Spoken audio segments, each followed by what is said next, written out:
Get ready for high school action on the place for local sports, The Score.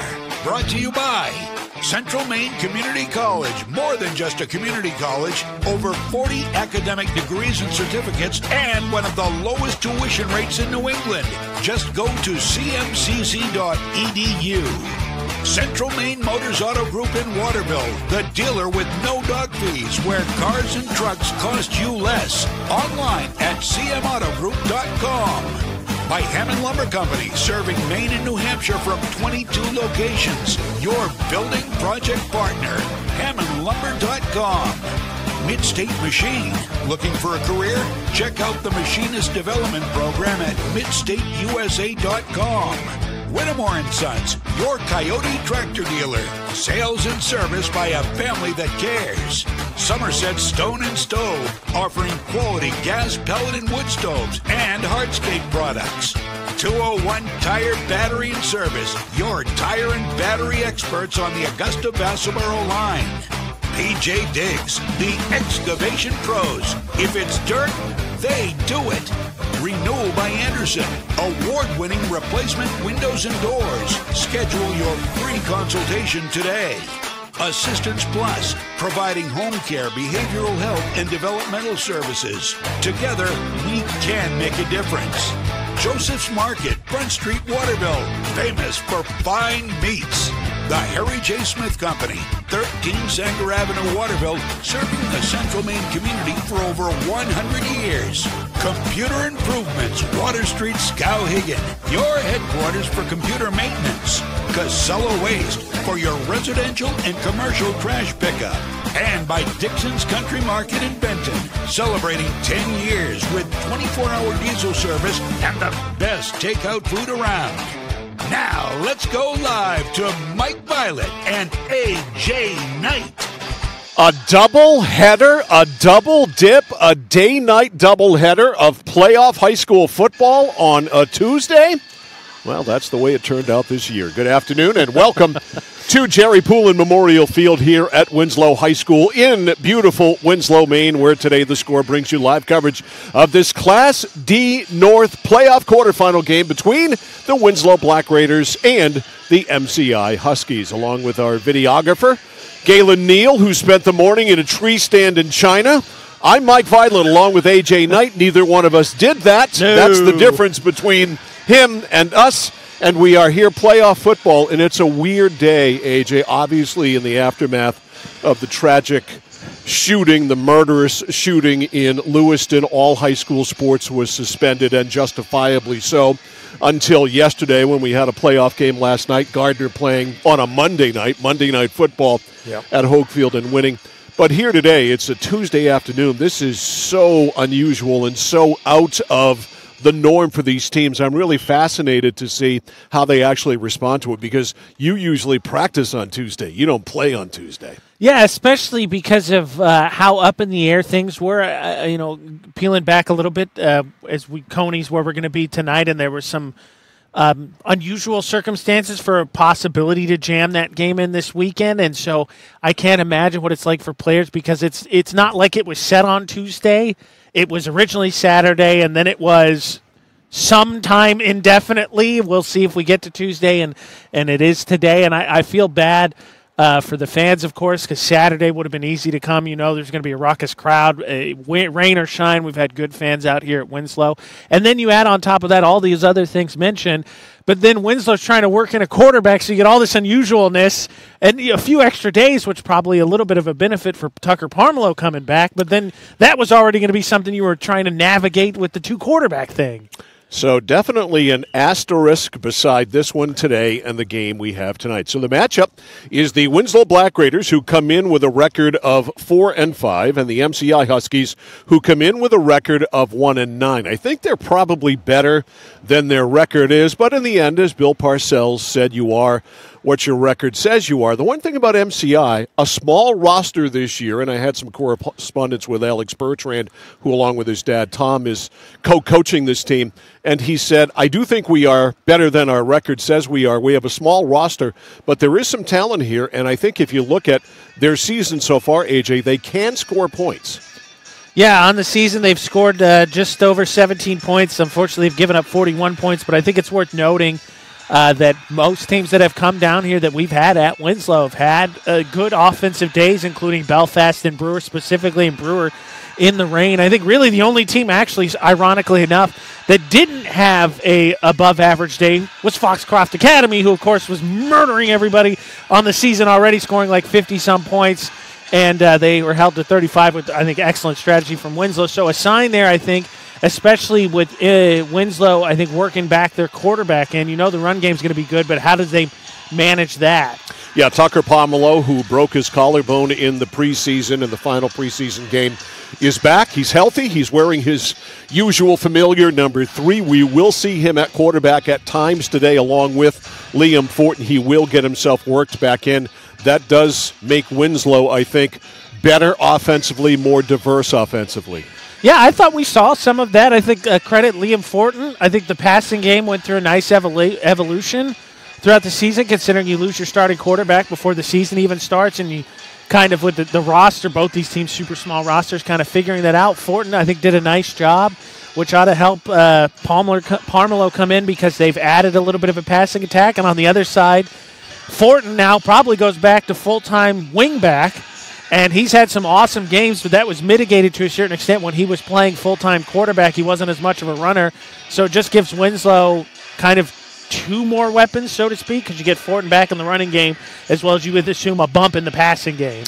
For MCI, we'll see Caleb Kennedy, their junior captain quarterback. He's a really good quarterback, does both things well, running and passing in this diverse offense. So we'll see him quarterbacking these MCI Huskies here this afternoon. We had a chance to talk to Winslow head coach Wes Littlefield. We'll do that after we come back. After these messages, you are watching and listening to playoff high school football. Yes, on a Tuesday afternoon on Sports Radio 1160 WSKW, The Score.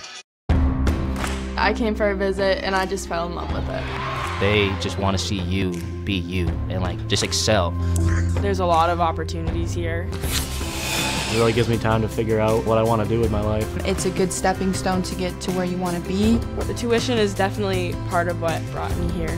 Credits transfer, that's huge, especially for a community college when you're trying to figure out what you want. CM's the best place. Honestly, it's the best place. You got to be here to experience it. When you're ready to tackle your next building project, no matter how big or small, depend on Hammond Lumber Company for the products and services you need. The knowledgeable staff at Hammond Lumber will be with you every step of the way and keep your project on schedule. From free estimating and project planning to design and drafting services, an extensive product inventory with a wide variety of brands to choose from, and of course, Hammond delivers from any of the locations across Maine and New Hampshire. Hammond Lumber Company, your building project partner. Randy Belanger purchased the Harry J. Smith Company over 7 years ago, knowing his customers expected the same quality service as they have always received for over 100 years. With 10 bays and 12 employees, we can have most of your repairs done the same day. Whether it's on your car, truck, or RV, we can handle it. Just call us and let us go to work for you. The Harry J. Smith Company, 13 Sanger Avenue in Waterville, keeping your vehicle on the road for over 100 years and doing it the right way. At PJ Diggs, they know septic systems. Maybe your existing system is failing or it's a new house lot. You need new installation. Call PJ Diggs. They can bring their site evaluator to design the right septic system. Headed to camp? Ditch the outhouse for a newly installed system. How about a septic system for your campsite? Imagine your own private campground. Already have a septic design? PJ Diggs can install it for you. Call 431-4299. That's 431-4299. At PJ Diggs, they know septic systems. 131 Hinkley Road, Canaan. Mike Violet back with more of our pregame show as the Winslow Black Raiders get ready to take on the MCI Huskies in playoff football this afternoon. We're joined now by Winslow head coach Wes Littlefield. And Wes, first of all, welcome to the pregame show. And secondly, every time that the Score goes to Winslow, we get really, really entertained by your football team, whether you win them or lose them. We've had a lot of 14 at halftime, a surprising score. And if ever you could come out of a game where you lost 35-14, feeling good about yourself, this had to be it, because you guys are 3-5, but there are several games there. The Lisbon game was a 1-point game. Oak Hill was a 12-point game, but that certainly had to be put into the category of a winnable game. the Belfast game, which was a tremendous game from an entertainment value perspective, you could have won that game. So this record of 3-5 could easily have gone the other way and been 5-3 for a few plays. Yeah.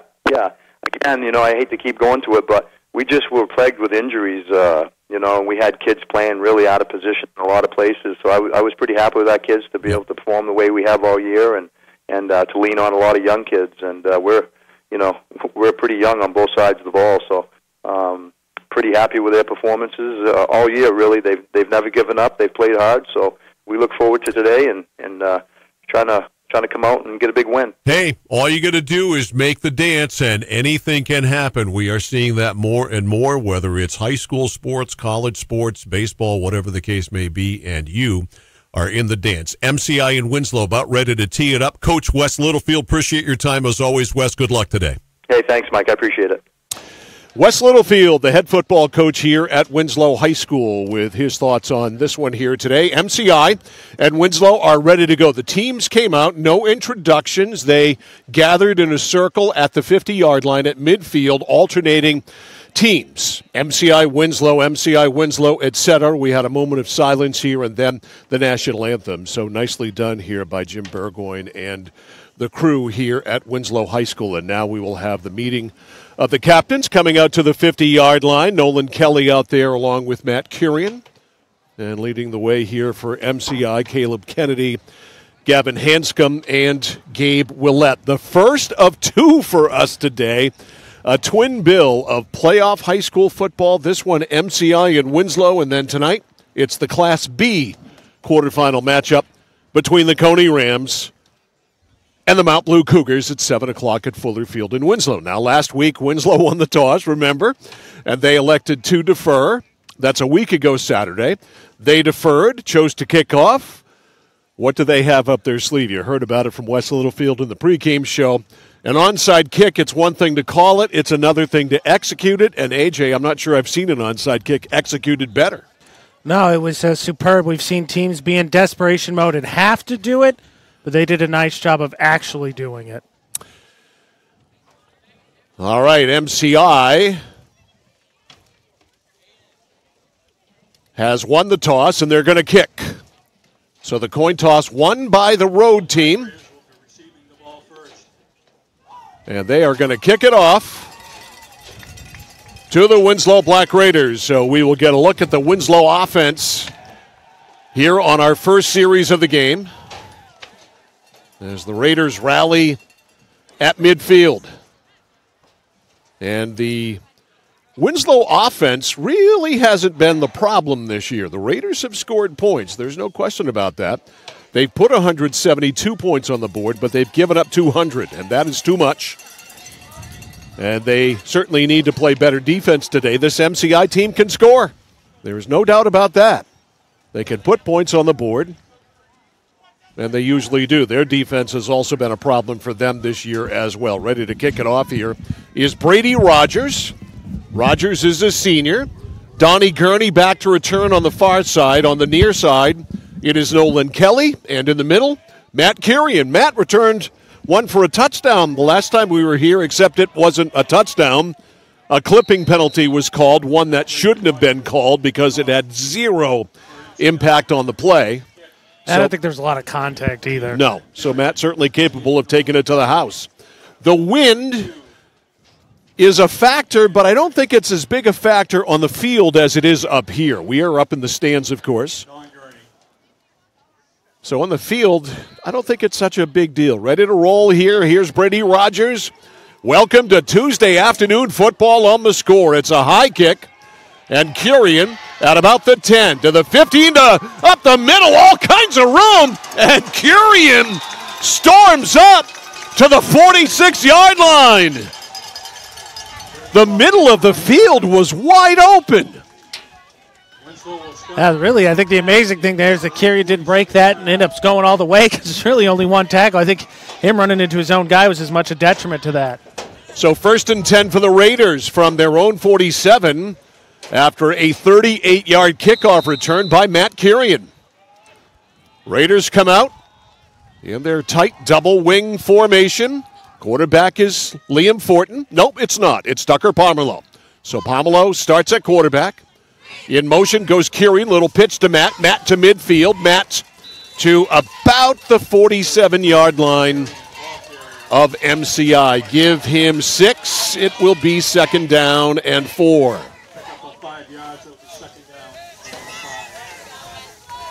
And, of course, just as I say, I don't think the wind is going to be a big factor. It picks up. That's what I understand. It's been kind of picking up a little bit since we've set up. Now let's check that gain on 1st down. It's more like 5, maybe close to 6. They gave him a very good spot inside the 47-yard line. 2nd down, about 4. Pitch to Fortin. Fortin turns it inside. Has the 1st down. Breaks a tackle. Keeps on chugging. And he is down to the 35-yard line. So Fortin, a 1st down run to the 35-yard line. And Winslow's got something cooking here. Their quarterback is back. They feel like their offense is complete. And it is 1st and 10 from the 35. Pomelo puts him down. 5 men on the line of scrimmage defensively. The pitch to Curie, and Matt turns the corner. He is to the 29-yard line. He didn't come out of there with the ball. Great to see Wally LaFountain here, who just walked by me. The grandfather, the godfather of Winslow football. One of the great coaches in Maine high school football history, in his 90s now and still climbing up the stands. 2nd down and 4, just inside the 30-yard line. Pomelo sets him down. Curian in motion. Little flick to him, and in tight quarters there, Curian able to square the shoulders and then break away from the maze of tacklers, and he is inside the 25-yard line and a 1st down. Nope, not a 1st down. Or is it? Yep, it is a 1st down. 1st and 10 at the 24-yard line. Winslow on the move. This drive began at their own 47 after the kickoff return. 1st and 10, they spotted officially at the 23. Pomelo, double wing, Curian in motion, pitch to Matt. Matt, double handoff, hands to Fortin. And the deception worked as Fortin is to the 15-yard line, tackled by Connor Reynolds. Excellent job there inside by Curian with that counter handoff to Liam Fortin. Yeah, I expect a lot of this. Winslow already, this was their identity, but then you add the fact that you get Fortin back full-time as a running back with Pomelo back in the quarterback position. It's like Coach said in the pregame, now we've got both of our wing backs. You can't just cheat on Curian. 2nd down and 2. 2nd and 2 from the MCI 15. First drive of the game, and Winslow marching. Curian in motion. Pitch to Curian. Those pitches are a little dangerous, it seems like. Not a whole lot on there. It seems like it hangs up for a second. If MCI could get any penetration, they might be able to bat that down.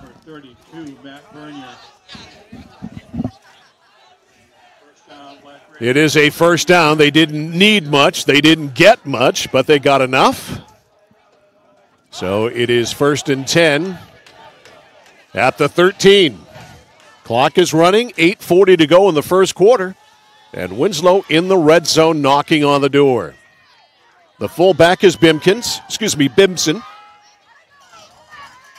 Pitch to Fortin. Fortin turns the corner, breaks a tackle. He's still going. He's in. Touchdown, Winslow. Liam Fortin, a 13-yard run. And Winslow takes the opening kickoff right down the field for a score. That not only obviously the strong rushing attack for Winslow, but you add the fact as well, going to be able to keep carrying a little bit more fresh, right? He's not going to have to carry as much of the load. Hassan Hobby out of the hold of Fortin, looking to convert. Snap is good, ball is down, and it's drilled right up and good. And with 8:25 left in the first quarter, Winslow marches down the field, and they take it in, and they lead it 7-0. Let's recap that drive for you, brought to you by Midstate Machine. If you're looking for a career Check out the Machinist Development Program at midstateusa.com. Winslow takes over on their 47 after a 38-yard kickoff return by Curiam. They drive it down the field, all on the ground, 53 yards for the score. Final 13 by Liam Fortin. Hobby's extra point makes it 7-0, all coming at the 3:35 mark of the first period in our game reset, brought to you by Mid-State Machine.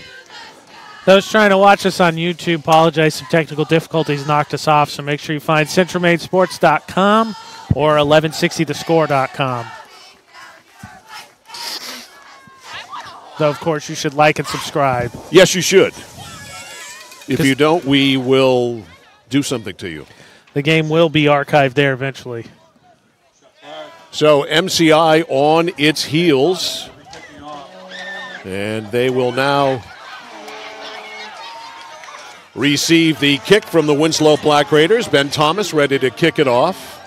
And back deep to return on the near side is Caleb Kennedy, their starting quarterback. Far side, Drew Shorey, one of their wideouts, wearing number 9. For those of you watching the stream, look out! It's an onside kick, it's loose, and then it's recovered. Barrett Walker, a bobble, and then he got on it. So West Littlefield goes to the well again and almost got a second bobble there, and a recovery on the onside kick. Didn't happen. So MCI, good field position for the Huskies. 1st and 10 from their own 44. Solid chance there. Sometimes all you're asking for is not even as clean as it was against Foxcroft Academy. You want that bobble, get a hand in there, get some contact, keep it loose. Got a chance. What do we got here? I think MCI just taking forever to get the play. Okay, that's what that was all about. That was kind of strange. So here they go. Caleb Kennedy will start under center.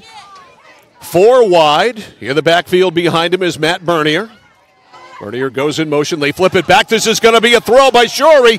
He airs it out downfield. Foster, and he dropped a wide open ball, and he could not hang on. It had a lot of air under it, but he had nobody around him and probably would have scored a touchdown.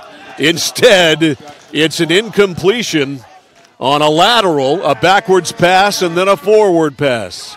Had one. Left side, they got 5 wide, 4 on the left, 1 on the right, and all by himself in the backfield, Kennedy.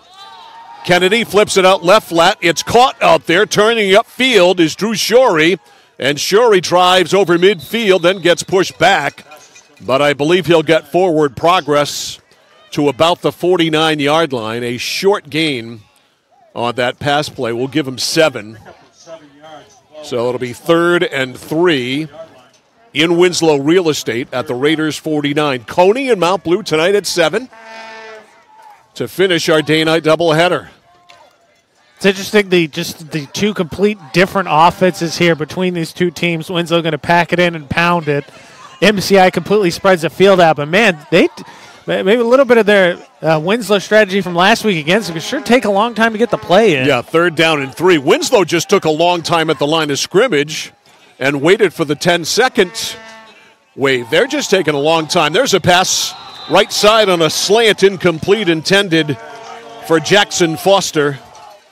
And it will be 4th down. They just take a long time to get the play in, period. Not only that, it's not even like they're set because they have everybody that's not the offensive line in the backfield. So it is 4th and 3 from the 49 of Winslow as Kennedy gazes over, gets the play. Wide to the right side, Jackson Foster. Wide to the left side, Barrett Walker. In the backfield, it's Matt Bernier, junior running back. Under center, back to throw Kennedy. Rolling, throws it. It is caught on the run. And that is a 1st down. Kelly with the stop there on Connor Reynolds. And Kennedy throwing on the run through a perfect ball and a 1st down. Yeah, running for his life there. And a lot of space there, just kind of an underneath route that opened up.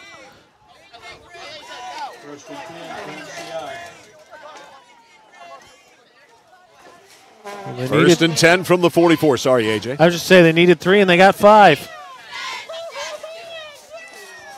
Nice throw by Kennedy on the run. 1st and 10 from the 44. Bernier in the backfield with Kennedy. Back to throw. Kennedy flips, and it is too wide of Drew Shorey. Incomplete. A lot of space out there. Spreading the field against Winslow has worked for teams that are able to do it.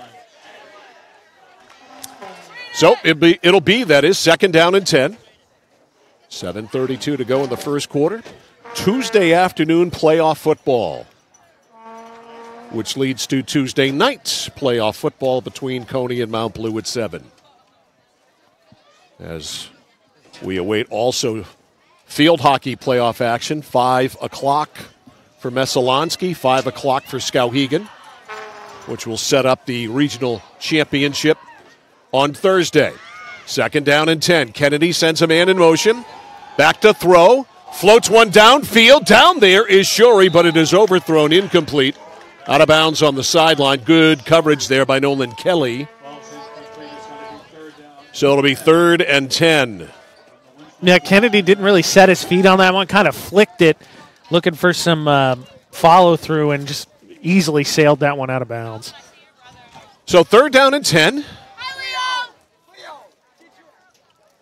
As A.J. pointed out, 2 completely different offenses.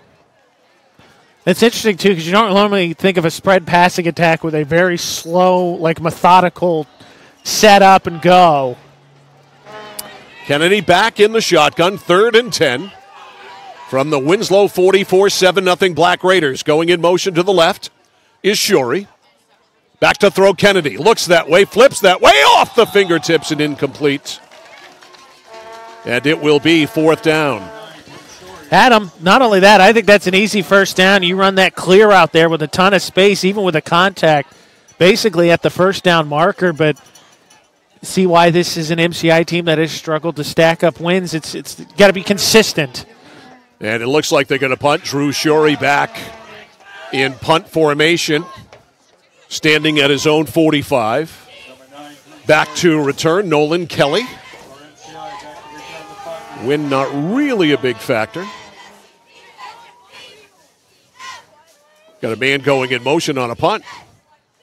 Here's the snap. Here's the kick. Decent kick. And unfortunately for MCI, it will go out of bounds. It will go into the end zone for a touchback. So a nice attempt by Drew Shorey to coffin corner him in, but it goes too far. Touchback. And Winslow's got the football 1st and 10 from their own 20-yard line. I think that's just a little bit on the – if I'm the punter, I'm a little bit upset with my gunners there because that was a slow roller. Had all the time in the world, I think, to track that down and try and pin them deep, but didn't. You got to bust it a little more than that. Yeah, I'm a little bit upset with my gunners if I'm the punter on that one. So 1st and 10 Raiders with a 7-0 lead, 7:15 to go in the first quarter. Glad you're with us today on The Score. Whether you're at work, home, wherever, in the car, listening on the radio, Score app, or 1160thescore.com, where you can also watch. 1st and 10 for Tucker, Parmerlow and Company. The turn, the give, left side. Fortin cuts it back, and Liam Fortin's got a first down. Lost the ball. And he did. There's the problem all year for Winslow. They have put it on the ground all year, and they do it again. A fumble by Fortin. And it is recovered by MCI inside the 30.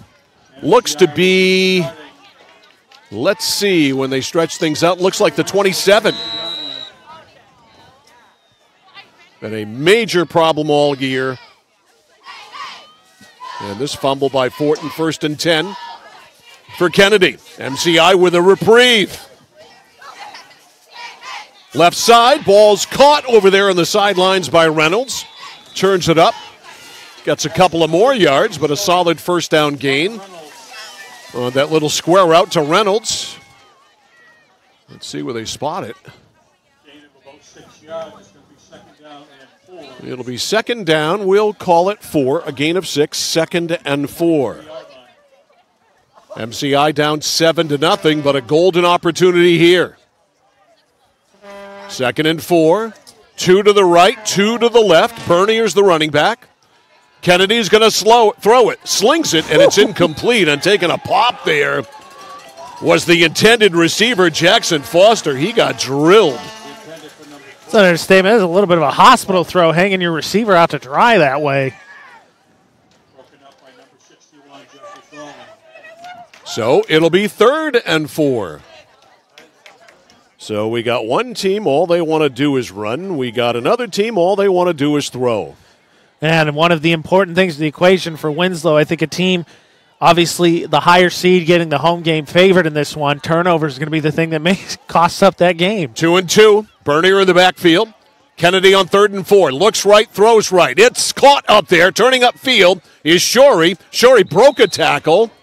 And let's see where they spot him down with the glare of the sun. And did the ball come out? I think it did after he was down. All right, so he is ruled down with the glare down there. I really can't see where he is. It is a first down. And the spot is, we'll call it the 12. So that's an 11-yard pickup. So 1st and 10 from the 23. For MCI moving the ball here after taking over. At the 30, was it the 37 they recovered that fumble? The 27. 29, I believe. All right. 1st and 10 from the 13. Man in motion, back to throw Kennedy. They throw it out there incomplete, intended in the flat there for Shorey. Ball well underthrown. Kennedy already 4 for 10. And I don't think he's really, besides that hospital throw where he hung his receiver up to dry, I think everything's been fairly open. It's just been getting it there. So clock stopped at 6:09, a slow-moving first quarter with all these passes now. 2nd and 10. And Galen, when you get a chance, get a shot of the sidelines where the coaches are sending in the plays when you get a chance after the next play, just to see the extravagance that they go through for MCI to call a play. Back to throw Kennedy. Looking, has time, flushed, rolls to the right. Kennedy throws it away smartly as Matt Kirian was ready to gobble him up. You can see they've got the picture boards over there. They all mean something. And let's see now, as the players gaze over, they show those show and tell boards. The coach makes some sort of a move, and now that's the play. Yeah, I right button hook. Sure seems like a lot to go to just to call a play, doesn't it? It's because Michigan's sign stealing. They're going through all those efforts to stop that. They think Wes is taking a page out of Jim Harbaugh. Just saying. All right, it's 3rd and 10 from the 14. Kennedy looks sideline now. He's got Bernier right to his left in the gun. Trips right, one left. Kennedy slings it. It's thrown. It's caught. And the turn. Shorey. Where is he? Drew Shorey with the catch. He almost got into the end zone. Let's see where the spot goes. Well, he got about 9. So it is 4th and 1 from the 4. 4th and 1 from the 4. And now Tom and Alex Bertrand want a timeout with 5:35 left in the first quarter. 7-0 Winslow. MCI threatening, but a big 4th down play. Today's game, all of our postseason playoff games brought to you by Central Maine Community College in Auburn. More than just a community college with over 40 academic degrees and programs. Find your passion. Go to cmcc.edu.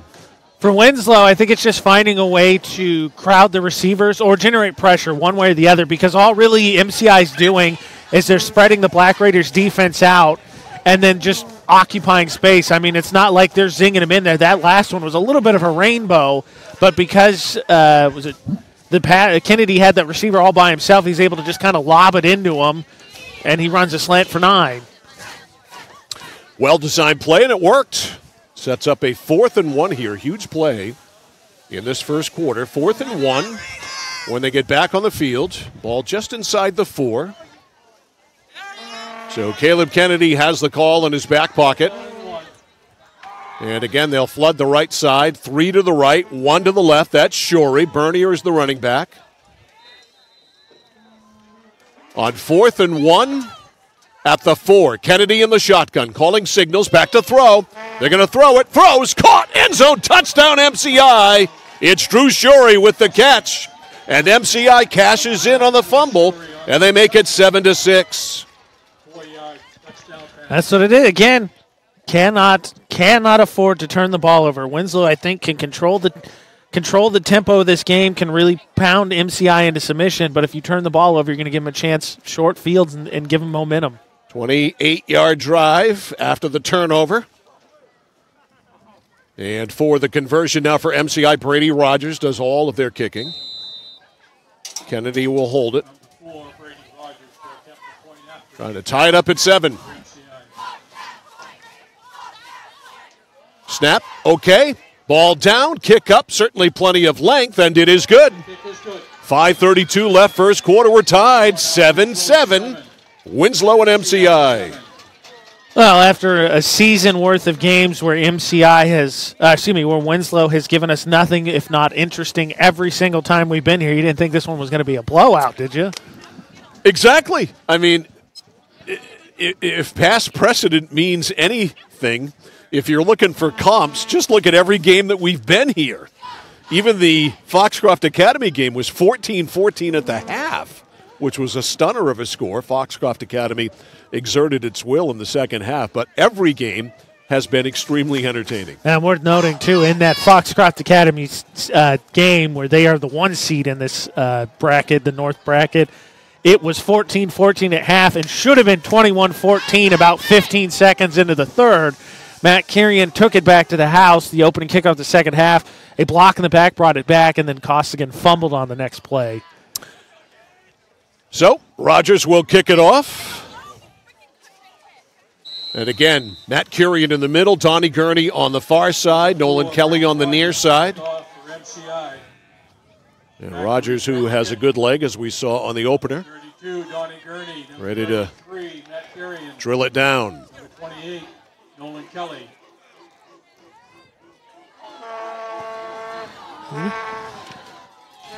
All right, Rogers ready. Foot in the ball. And Gurney will have a chance at this at about the 13. Gurney can fly. He's a hockey player with great speed. There he goes up the middle. He spins on his feet to the 40. It's a foot race. Donnie Gurney caught by Rogers, the kicker. Finally hauled him down.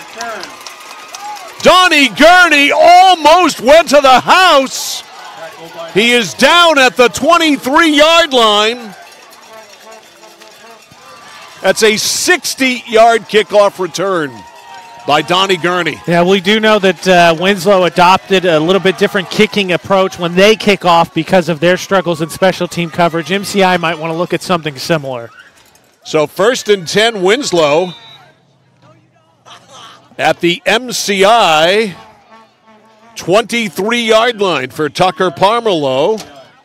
And this Winslow offense that grounded and pounded it on the first series of the game. Now they're going to throw it. Pomerlow in the flat, caught by Kirian. Matt loses an edge. And unfortunately only gets to the 20-yard line. Give him 3 as he planted, and the turf went right out from under. 2nd down and 7. Yeah, I was going to say, to this point, Winslow had not attempted a pass, and MCI has not attempted to rush the ball. There's the first of either for each team. 2nd down and 7 at the 20-yard line of MCI. Tucker Parmerlow looking at a very tightly lined up defense, as it should be with a double wing. The pitch to Fortin, jumps over his offensive lineman and did a good job to do that. Tyler Folsom got catapulted there. It's almost like Fortin was pole vaulting, and he got 4 out of it. I mean, heck of a 40 yards. That's for sure. I think Fortin's a little bit more patient. He might score again because his blocks are starting to filter forward in front of him. 3rd down and 3, ball just short of the 20-yard line. 3rd and 3 for this Winslow offense. Fullback is Broderick Bimson. Kirian wing left and Fortin wing right. Parmerlow sets him down. Handoff, Bimkins up the middle. The fullback spinning. Got a block there from Folsom. And let's see where the all-important spot is after they unpile them. At the bottom of the pile, Caleb Kennedy. And that spot. I think he's short by a yard because I think he needed the 17 and he got to the 18. No, you mean to the 13. Yep, and they're going to look at it. So an official's timeout. And we'll have the chains come on the field. Clock stops at 3:34 to go in the first, 7-7. And our first measurement of the game. Tonight, Coney and Mount Blue. Mount Blue went winless this year, but they almost beat Coney. They lost to them by 1 in overtime, and it is short by about that much. So it'll be 4th down in inches. A couple of chain links. Curious here because I think maybe it's changed. They've had a couple extra days of practice, but I thought talking to you, they said they might play 2 quarterbacks. A brotherly shove with Fortin, not a bad play here. He's a tough runner. He can run. He hasn't run yet today, but he's more than capable. Let's see if we get a Raider rush out of this. And pretty much, and he got enough there of a surge. Wasn't a great surge, but give him the first. Yeah, really wasn't much there, but luckily, like you said, it was like 2 chain links is all they needed. So, Pomerleau, the Pomerleau push, if you want to call it that. I like it. Tucker Patent gets pending. the first. What's that? Patent pending. Okay. All righty, so it is a first, and the Raiders keep the drive alive. 1st and 10 now at the 13-yard line for this Winslow offense.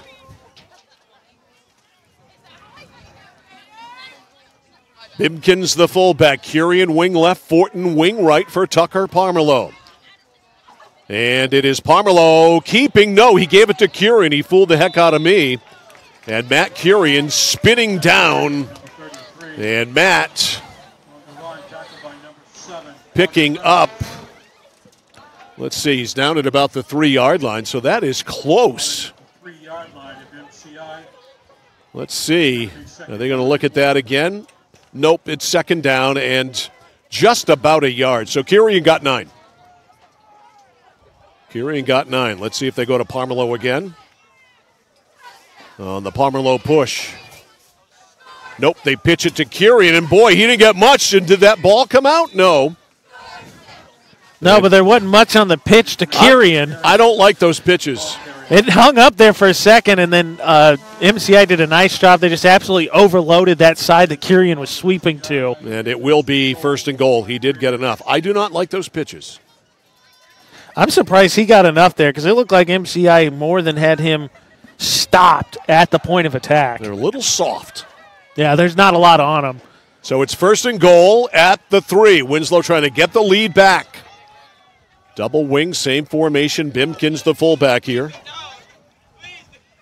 Here's the pitch, the turn by Fortin, pushes, touchdown! He did get a lead block there from Broderick Bimson, who I insist on calling Broderick Bimkins for some reason. Bimson with the lead block, and it's 13-7 on the 3-yard touchdown run by Liam Fortin, who's got them both.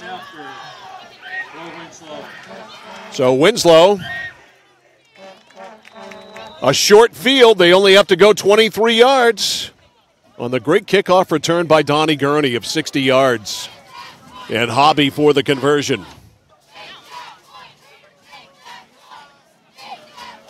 Ball down, kick is up, plenty of length. He might have pulled it, but he got it inside that left upright. He did pull it a little, but still good enough. So Hassan Hobby with the extra point. 2:15 left in the first. And the Raiders back in front, 14-7. Each team has scored every time they've had the ball. Tell you what, much slower moving first quarter than I would have guessed with Winslow. Well, it's not them. Yeah, I know. That's what I'm saying. In totality, it's a much slower one, but MCI has yet to attempt to rush the ball. So the longest touchdown drive in the game was the opening drive by Winslow, 53 yards. MCI only had to go 28 after the fumble.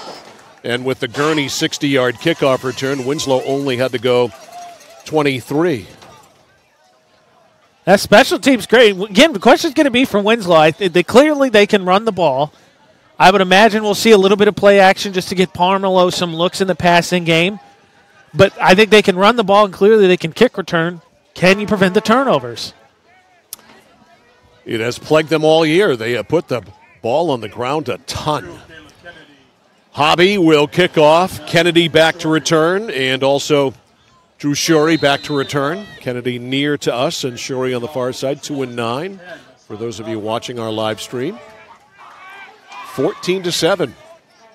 Hassan Hobby will kick this. Shorty kicks it to the side of the field. They're going to have to get on it, and finally jumping on that, Jack Chinquette.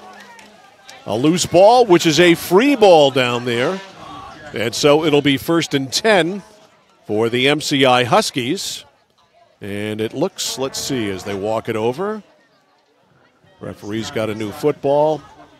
Going to put it at the 22. Yep. So the worst starting field position of the day. It is. I bet MCI drops back and throws this.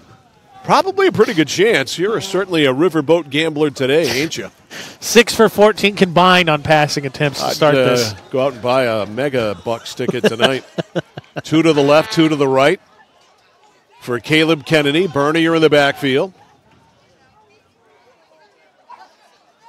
Kennedy back to throw, slings it left side. It's caught out there in the flat by Connor Reynolds, and he turns it up. Has a first down and more as Reynolds rolls out of bounds at the 40-yard line. Give him 18 and an MCI first down. Again, MCI's not really doing anything, I think, surprising. They're just spreading the field and telling Winslow, see if you can cover all these receivers. So 1st and 10 from the 40. Clock running. 2:05 left in the first. 14-7 Winslow. Class D North quarterfinals.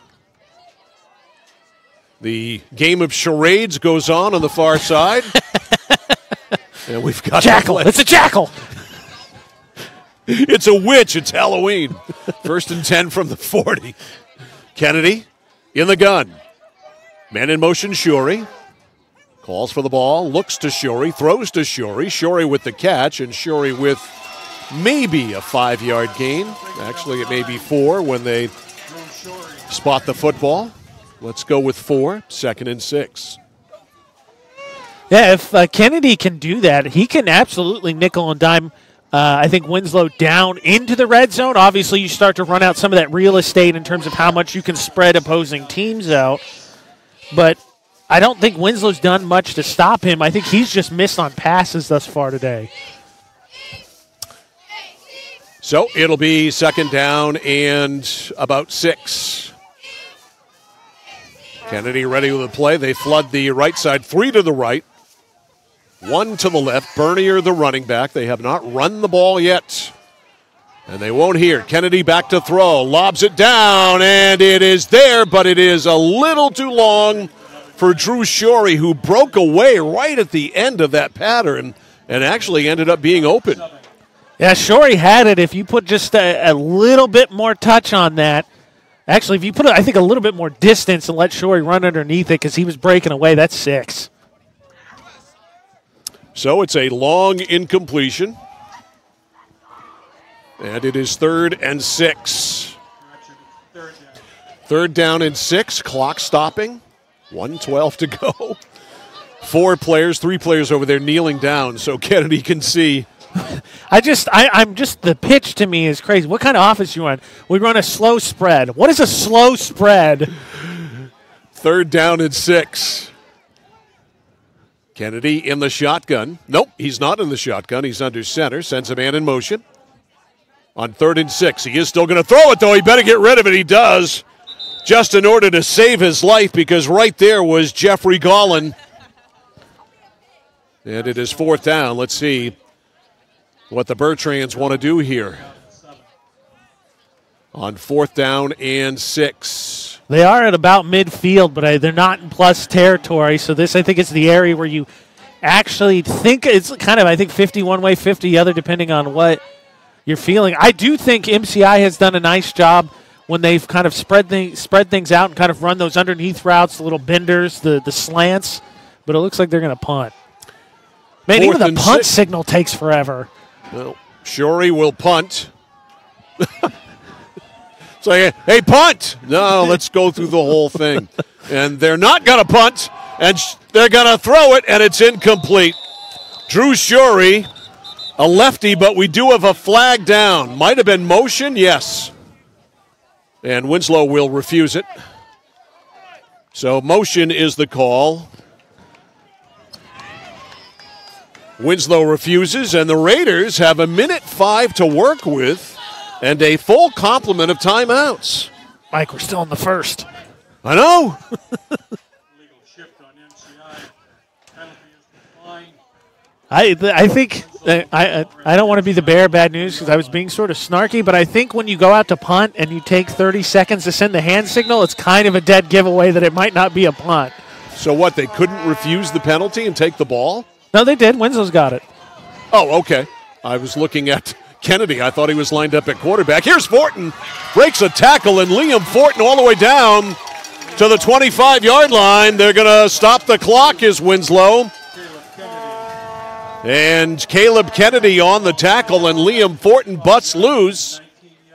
A 19-yard run for the now running back for Winslow. Yeah, now they start the clock, so they didn't take a timeout. He took that direct snap there and then just took it off with his Fortin in again. Yeah, he's in a quarterback.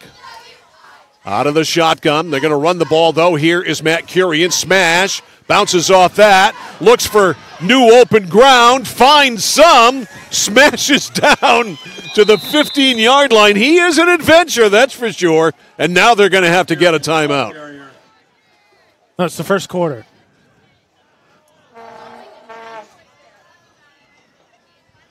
Oh, you're right. Yeah. Boy, I swear to God.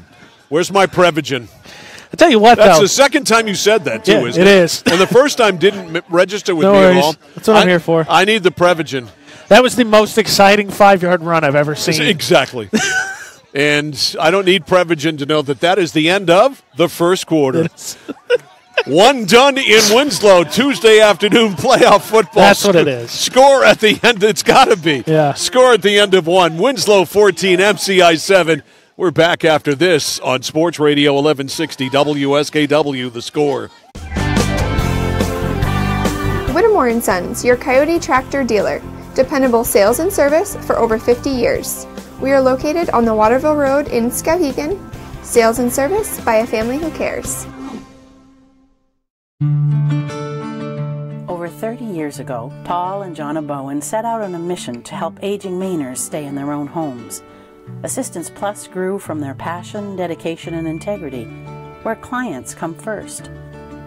Today, Assistance Plus serves not only the elderly, but clients with developmental and behavioral health challenges. Assistance Plus, here for you today and through all points of your life.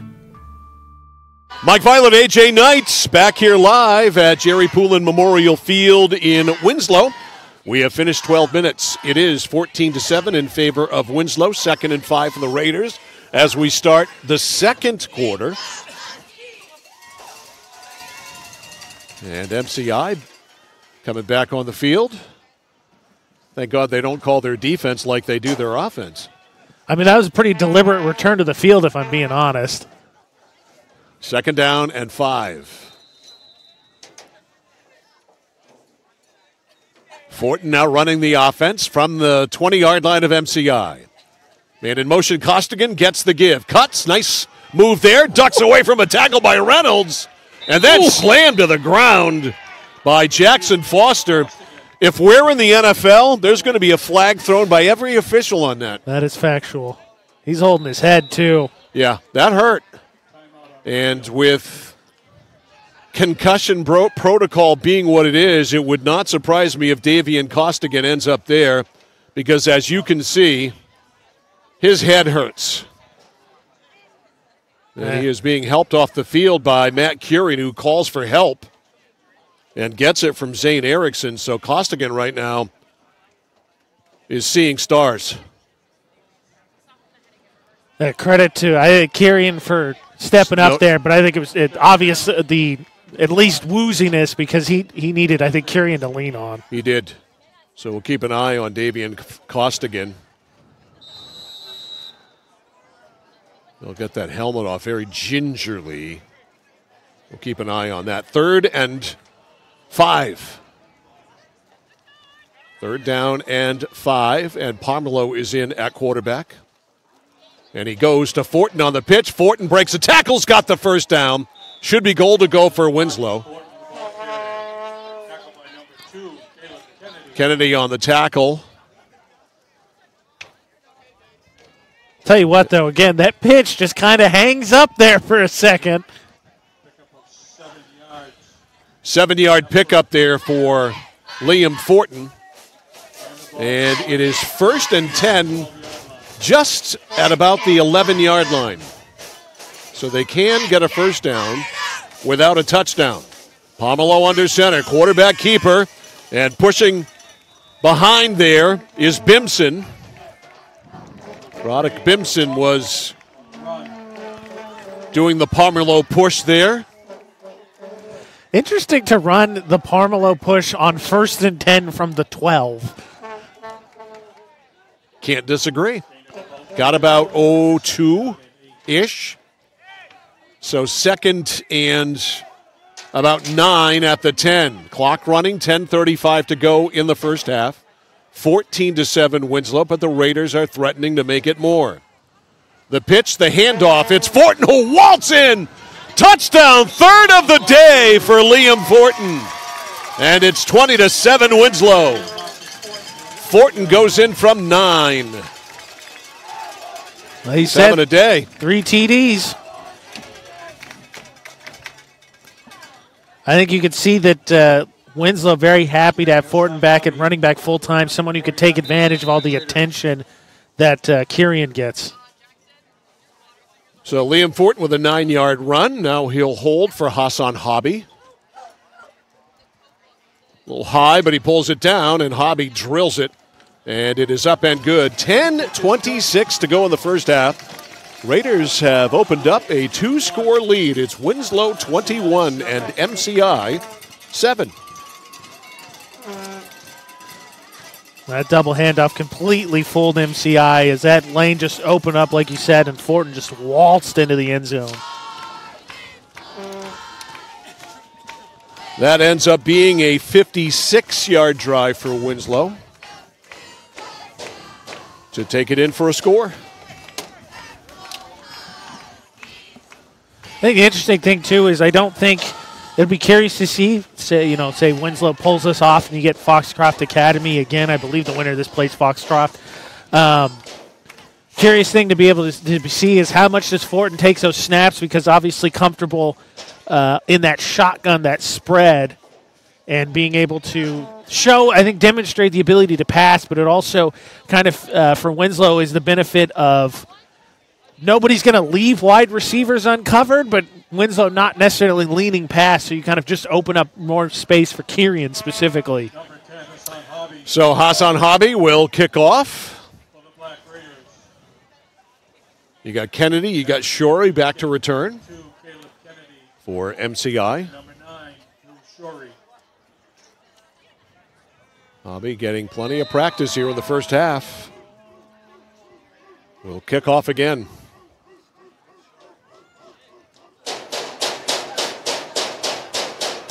Kennedy and Shorey at about the 10. Little pooch. And Winslow going for it and on the sidelines, jumping on that loose football there for MCI, Barrett Walker. They've been close twice. Yep. Yeah, really, I would say actually all 3 times. That was probably their least closest attempt. Line of scrimmage, the 41. That's 21. Costigan going through the test now, right? It's kind of hard to see in front of us, in front of the cheerleaders there. So we'll keep an eye on him, obviously. An important part of what Winslow does. 1st and 10, 41. Kennedy flips it out right side, caught by Shorey. Shorey breaks a tackle, but then a swarm of Raiders close in and put a stop to that. Nolan Kelly on the tackle along with Matt Curian.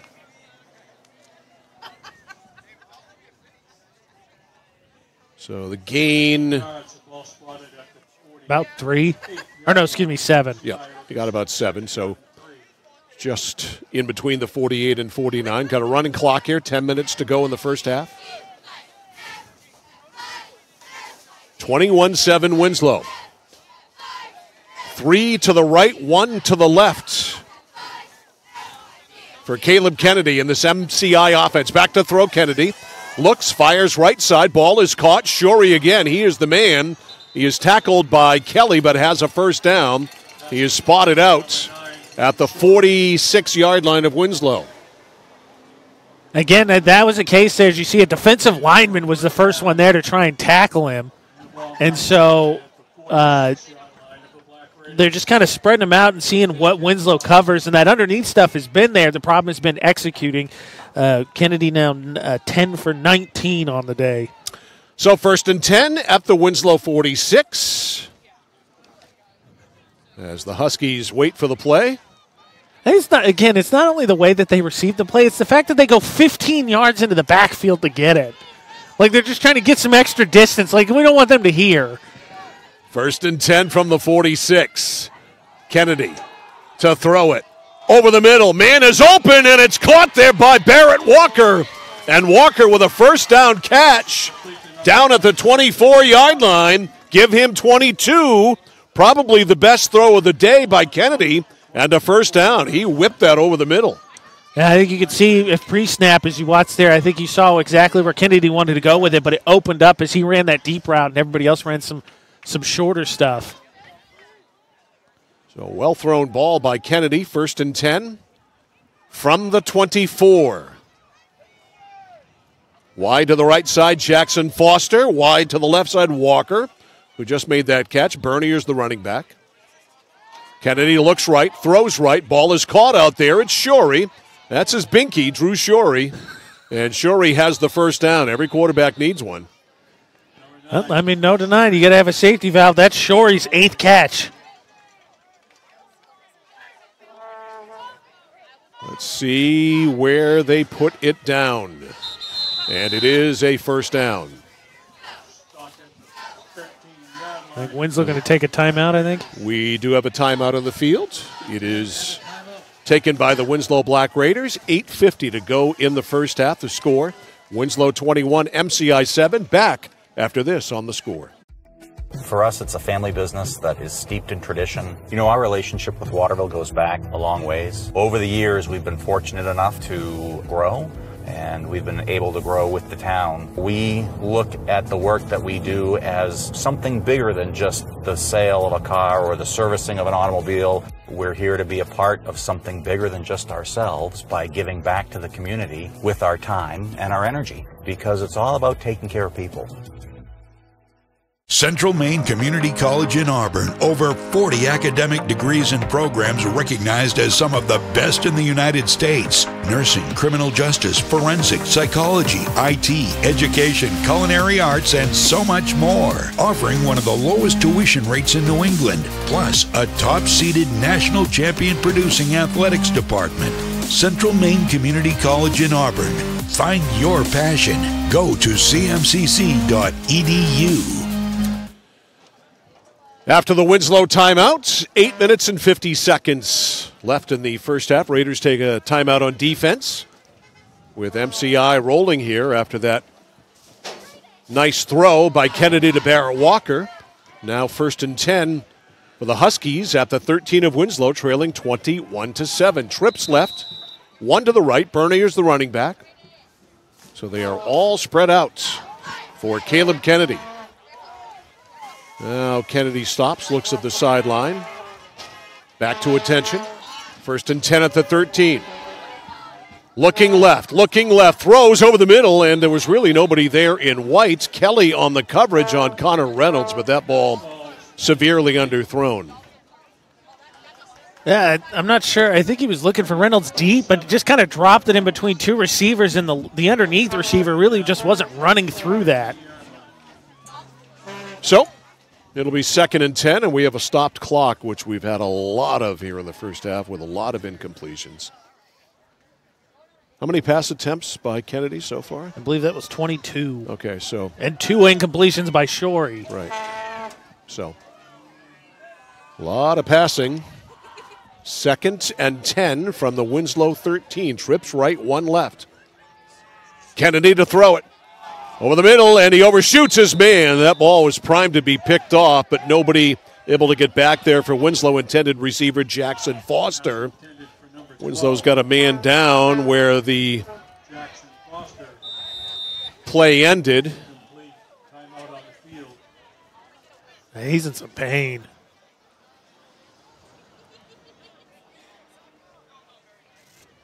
I think that's 55, Mike. Yes. But yeah, he, whatever happened, hitting his helmet against the ground pretty good. He's not feeling too well at the moment.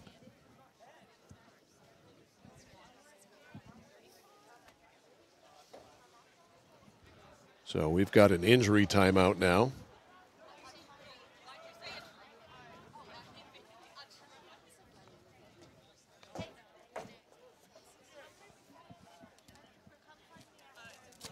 Many of these rosters very large either, so starting injuries, obviously, you never want to see it for any team, but both of these rosters extremely small. Yeah, there's not a lot of depth on either side, and you cannot afford to lose any kind of numbers of players. Speaking of injuries, Costigan just went out there, so good news for him. As he replaces Hassan Hobby defensively. That is great to see because he was some kind of woozy when he came off. I wonder if it was a cramp. Now the Winslow player's sitting up. Just one of those really bad calf cramps. This might be Nick McCann. He seems significantly less pain now than initially he went down, and obviously everyone's had one of those calf cramps before. They're competitive with some of the worst pain out there initially. Yeah, and I think that's definitely what it is. And McCann is up, and he will get himself off the field. Says, I don't need any help. His pals come out to offer a shoulder, but he is off on his own volition. And so Winslow will dig in defensively here or try to. 3rd and 10. MCI operating at the Raiders' 13-yard line, trailing 21-7. They send 4 receivers to the right and 1 to the left. The one to the left is Shorey. Kennedy in an empty backfield to throw. Left side up for Shorey. Man falls down. He dropped the ball. Had a touchdown because Fortin lost his footing, and Shorey, I think, may have tried to run before he caught it. I think he just had – I don't think he necessarily had to jump for that either. I think he misjudged that, went up for it, came down, and then just kind of bobbled it as he came back down to the ground. But again, that's the case. Kennedy, that's a pass. If you put zip on that and you lead your receiver, he does the worm into the end zone. So 4th and 10. From the Winslow 13-yard line. Let's see what the Bertrands come up with here. Kennedy has him flooded to the right again. 4 to the right, 1 to the left. Back to throw. The junior quarterback throws it. Picked. No, it's not picked off. Should have been picked off by Isaiah Costigan. It is incomplete. Winslow's going to get the ball either way here with 8:22 left in the first half, and Winslow with a 21-7 lead, able to bend but not break, and they own the football. Not only should Costigan have intercepted that, if he catches that, I think, cleanly in his hands and not in the body, he's now got a foot race up the sideline. So Winslow at their own 13. 1st and 10. 8:22 to go in the half. They're up 21-7. Tucker Pomerleau now in at quarterback. Pomerleau, double handoff. Curian handed it off. Outside is Fortin. And Fortin scrambles as we get a gust of wind here. That caused me to lose my pen. Oh, no. It wasn't a good pen, was it? It was my best pen. Oh, that's my favorite pen. That's the worst. I might have to go under the stands after the game, which would be my second trip there today. It's a long story. 2nd and 4 as Fortin got 6, and I lost my pen. 2nd and 4. Pomelo sets him down. Double wing. Kurian with the little pitch. Matt slips and lost his footing. Might have been more there for Matt Kurian, but the slip and fall really hurts. The tackle by Oscar Kiersey. I think he would have easily gotten the first down because I think this is 3rd and fairly short. I think it's less than 1. More importantly, I like Kurian in a one-on-one tackle situation, which I think is also the case he would have had. But he's lost his edge a couple times. Yeah, it's slick out there. It's cold and it's slick. Yeah. 3rd down and 1. Kurian again with a little pitch. He handles his blockers, kind of pushed him through the hole, and Kurian's got more than enough for a first down. He was kind of guiding them. That was the word I was looking for. Kind of guiding his blockers. A veteran run there for sure, and Kurian runs for a first. More importantly, you see not the veteran run, too, because of the patience. Obviously, younger backs, I think you hit the hole, and then you just want to bust through it as opposed to take your time and guide your blocks and let that lane form. Clock says it's 1st and 36. I think that's wrong. I think it's first down from the 36. It is 1st and 10 from the 36. Pomelo puts him down. Pitch to Fortin. Liam through the first would-be tackler, but not the second wave of Foxcroft Academy tacklers. And in on the stop, Matt Bernier from his linebacker position, a gain of about 3-ish. It'll be 2nd down at about 7. Running clock, 6:40 to go in the half. It's our first of 2 today. Tonight it's the Class B North quarterfinals. Coney and Mount Blue at 7. 2nd down and 6. Pitch to Kurian. Nothing there. Bounces outside. He has got a first and more. It's a foot race to the 30, to the 20. Shorey caught him and turns and puts him to the ground. Let's see. Kurian with a little stutter step. I think he was looking maybe to cut back in for a second. Probably should have just kept on rolling. And Shorey caught him. And let's see where they put him down. Is it about the 9-yard line? Yep, we'll call it the 9. So 1st and goal at the 9. Kurian with it again. Matt weaves through trouble, gets wrapped up by Kennedy. They pull him back. Bernier in. The ball came out, but the whistle had blown. Winslow leading 21-7.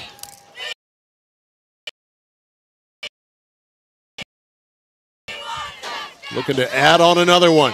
From the double wing, Pomelo turns, hands to Fortin. Fortin's going to score his 4th touchdown.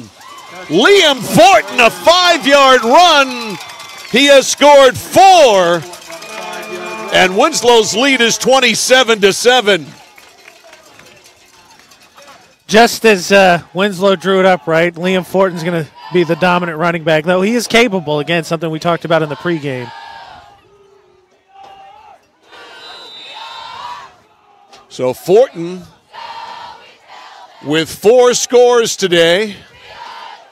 Here's the conversion, which he will hold. It's driven up by Hassan Hobby, that is, Hassan Hobby, and it is good. And with 5:26 to go in the first half, Winslow rolling. The Raiders lead at 28-7. This is, I thought that for sure, because no one has really stopped Winslow, even Foxcroft Academy struggled against stopping the Black Raiders. I thought they'd be able to run the ball, but the question, of course, is always going to be, do they not turn the ball over? So Winslow goes 87 yards for that touchdown, and 51 of it on the run, 61 of it on the run by Matt Kirian. So Winslow in business now with a 28-7 lead. And Hassan Hobby will kick it off again. Winslow's played kind of a cute game when it comes to kicking today, with some deliberate onside kick attempts and some maybe subtle ones, with the ball driven a little farther in the air than you might normally on an onside kick. Well, the other thing to think about, too, is even if the opponent knows it's coming, right, how many of those players out there would necessarily be on the hands team when the rosters are this small? All right, what's Hobby going to do? Pooch it again, and that was offsides. So a penalty on Winslow.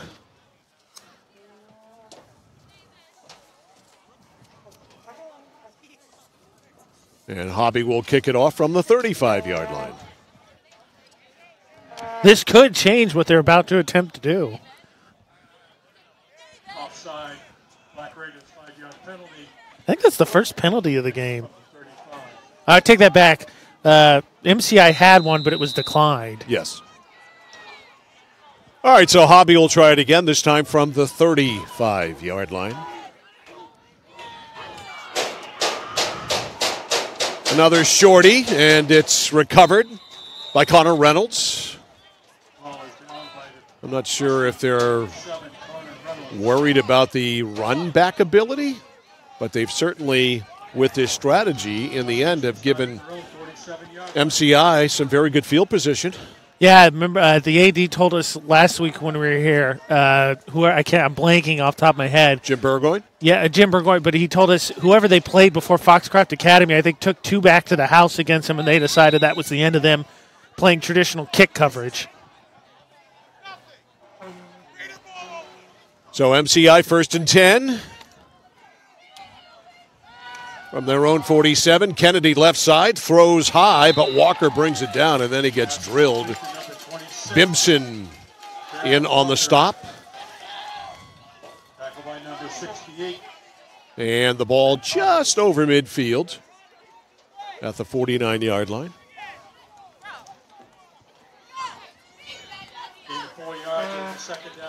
It is a gain of 4, 2nd and 6. That was the 26th pass attempt from Kennedy.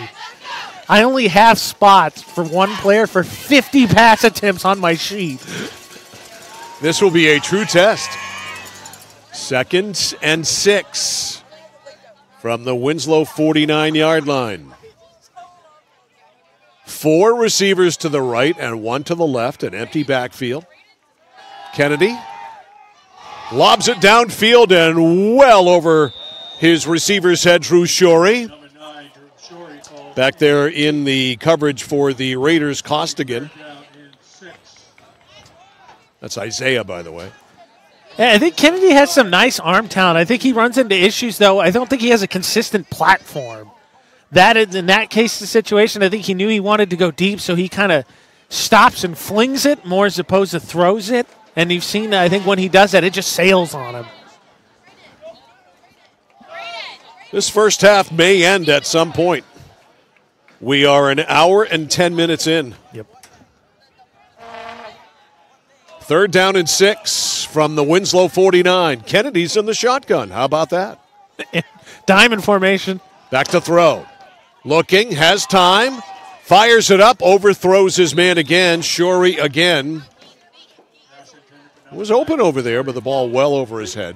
As I'm saying, I think his platform causes, obviously, if you don't have a, stop me if you've heard this before, Mike, maybe in a different context, if you don't have a repeatable motion, you won't find consistency. Next, are you going to tell me not to swing too hard? My problem, too. 4th and 6. I'm going to hammer this drive. Cuts to the right. All right, so Kennedy is in his normal shotgun position, but 5 yards behind him is Drew Shorey. So what are they going to do out of this? They're going to punt it? Yes. Flags are down. A flag is down, that is, by the referee in the backfield. This will be a penalty on the offense. Winslow lets it go. They had the same issue last when they ran the fake, right? It was man in motion or something like that? Or too many men in motion? Referee over to West Littlefield. And Winslow will refuse the penalty and take the ball. That's interesting because that was actually a pretty good punt. Yeah. I figured they'd back him up, make him kick it again. But I guess, maybe that's, I think, to a testament, maybe a confidence in Winslow and their running game that it doesn't matter where they're at, they're just going to pound the rock. Nope. This time they'll start from their own 11. It'll be 1st and 10 for the Black Raiders at their 11. 1st and 10 for Winslow. Wide to the right side, Isaiah Costigan. They come out in a spread. How about that? Liam Fortin at quarterback. Going to run it in the belly of Kyrian. Matt outside. Trying to square up. He does. Turns it upfield to the 30, 35, and ridden out of bounds by Kennedy. And a first down and a whole lot more for Matt Kyrian, who is spotted out officially at the 37-yard line. Give him 26. And a first down. Now when officials time out, we've got a man, Kennedy, hobbling a little bit in front of the Winslow bench. So we have an injury timeout on the field with 4:05. I think he's got, that's Kennedy right there, isn't it, Mike? Yeah. Kennedy in front of the Winslow bench. Oh, no, you're right. I think that's 3. Is it 3 or is it 12? I can't really tell. I can't tell what he's been. I think, seems like he's trying to touch his toes. I think it's cramps. It's cold. Oh, no, Winslow offered some of their secret sideline juice. Winslow did have the game stopped for a second for cramps as well. All right, that is Bernier. 32. Yeah, he was trying to point, flex, and touch his toes. I think it was just simply cramps. So Bernier's okay. And the Winslow offense is okay because they've scored 28 points and they've got the ball back. 1st and 10 from their own 37, all spread out. 2 receivers left, 2 receivers right. Matt Kyrian, the running back. Next to Liam Fortin. On 1st and 10. Fortin a run left side. Kyrian to block. He bounces it to the outside. Flag down. This will come back as he rolls over midfield into MCI real estate, and this will be called back. It is holding on Winslow. And pretty easy, especially when you see those runs bounce outside. Usually 90% of the time it's a hold because someone grabs someone trying to get that seal on the edge. So it'll be a 10-yard penalty from the spot of the foul. Referee marks his territory, drops the flag back to the area. And now let the mark-off begin. So Winslow loses 10. 1st and 20. From their own 27-yard line. Clock starts. 3:48 left in the first half. Fortin in the belly of Kyrian. Smashes up the middle. Matt to about the 35-yard line. Solid gain of 8. On 1st and 20, it'll be 2nd down at about 12.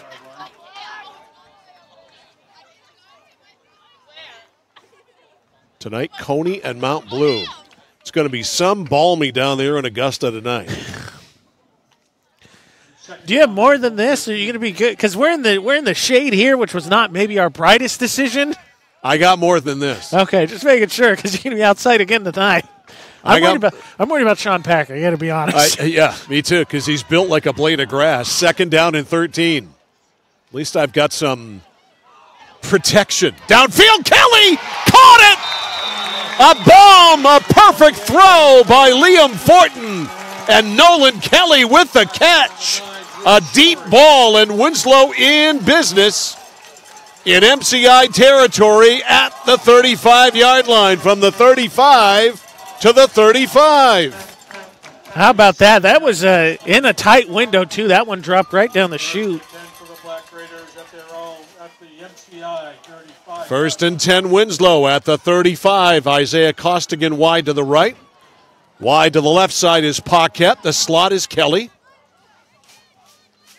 And coming across a fake on the jet sweep. Fortin directs traffic, lobs it down. It's up for grabs. Oh, my goodness, almost a circus catch there by Costigan, or did he catch it? Did he catch it? Yes! Unbelievable catch. One hand. I hope you've got that on replay by Davian Costigan.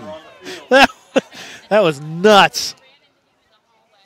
An incredible catch with his left hand by Davian Costigan to bring that ball down. And it is first and 10.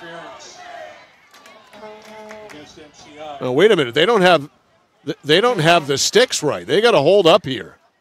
So hold on here. Oh, they took the penalty. That's unfortunate. That Costigan catch is amazing, and we have it on instant replay, but that is really disappointing because that means it doesn't count. All right. Statistically. So they take the penalty. Now a timeout. West Littlefield out because the officials don't seem all that sure of themselves on making this call.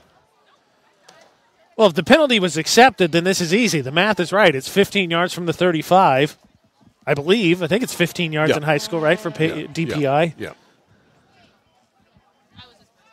So the discussion continues. Winslow backing up. That was the greatest catch I've ever seen. Costigan, I'm going to show it to you again while we're waiting for this. We're near the near sideline, but you'll see he gets his arm pinned against him, and he just kind of one hand scoops that into the body. All right. We know it's Winslow's ball, and we know it's a first down. All right, the clock starts now, first and 10. At about the 19-yard line. Fortin in the shotgun. Looking, man there, and Kurian makes the catch, and he is in! Touchdown, Winslow! I don't think they gave him the 6. Really? I also think Parent, as you'll watch here on the replay, you'll see Parent, I think, maybe got away with a little bit of an early block. Yeah, they gave him 19, not 20. So it only got to the 1-yard line. I thought for sure he got in, but he was short of the pylon, so it's first and goal at the 1. Fortin in the shotgun, Kurian right to his right.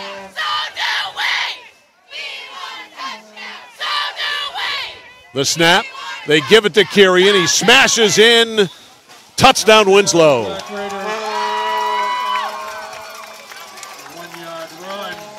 Nice of Fortin to let Kurian finally get one on the ground. So the first non-Liam Fortin touchdown of the day for Winslow. And the Raiders go 89 yards for the score. Hobby now with the conversion. Out of the hold of Fortin. Snap is good. Pulled it a little bit. Did he get it through? He did. Hobby is a perfect 5 for 5 on the day. And Winslow has bumped its lead up to 35-7 with 2:02 to go in the first half. That rushing attack, Kurian now 13 carries, 132 yards and a score. Fortin 102 yards on 12 carries, 4 touchdowns with a fumble lost. Kurian also has 2 catches for 22 yards. Oh, I forgot to write down the score. 14-7 at the end of one, Mike. That was what it was, right? I believe so, but let's make it official, shall we? I forgot to write down the score.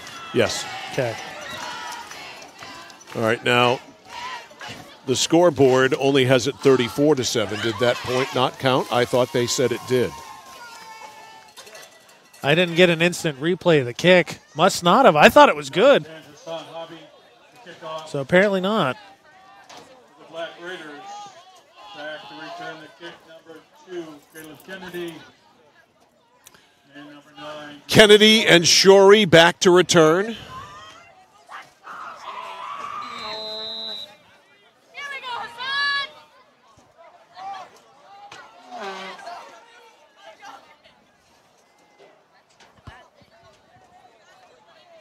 And Hassan Hobby has had plenty of practice.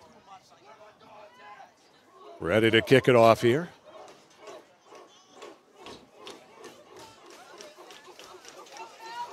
Kennedy and Shorey back to return. And Kennedy driven back, drops it at the 15, picks it up 20, to the right 25, and he gets dragged down by Donnie Gurney on special teams. Despite the score, obviously 34-7, 154 to go, I believe both teams have burned a timeout. Yes, so MCI has 2. Again, you get a chance to double up.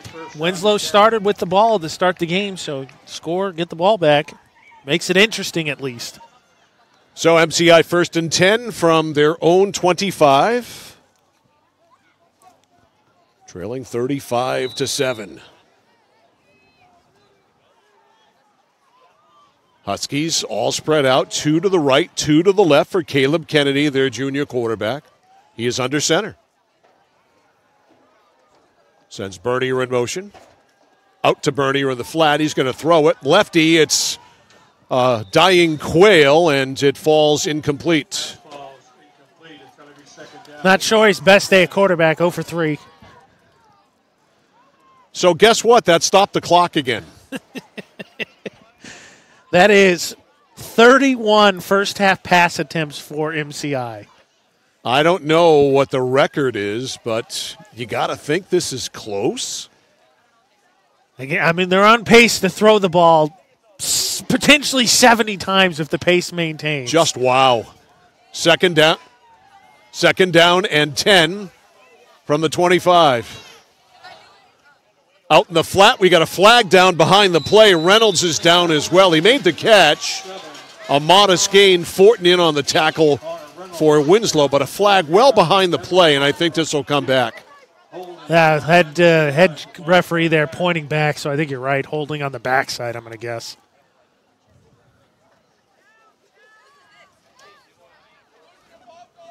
So let's see. 1:41 left on the game clock. It is now 2:48 p.m., and we are not done the first half that started at 1:30. We might get to Augusta in time for the second game. The way this is going.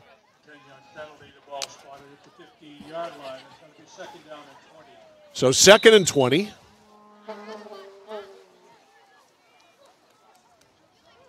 Huskies looking over at the game of charades on the far side.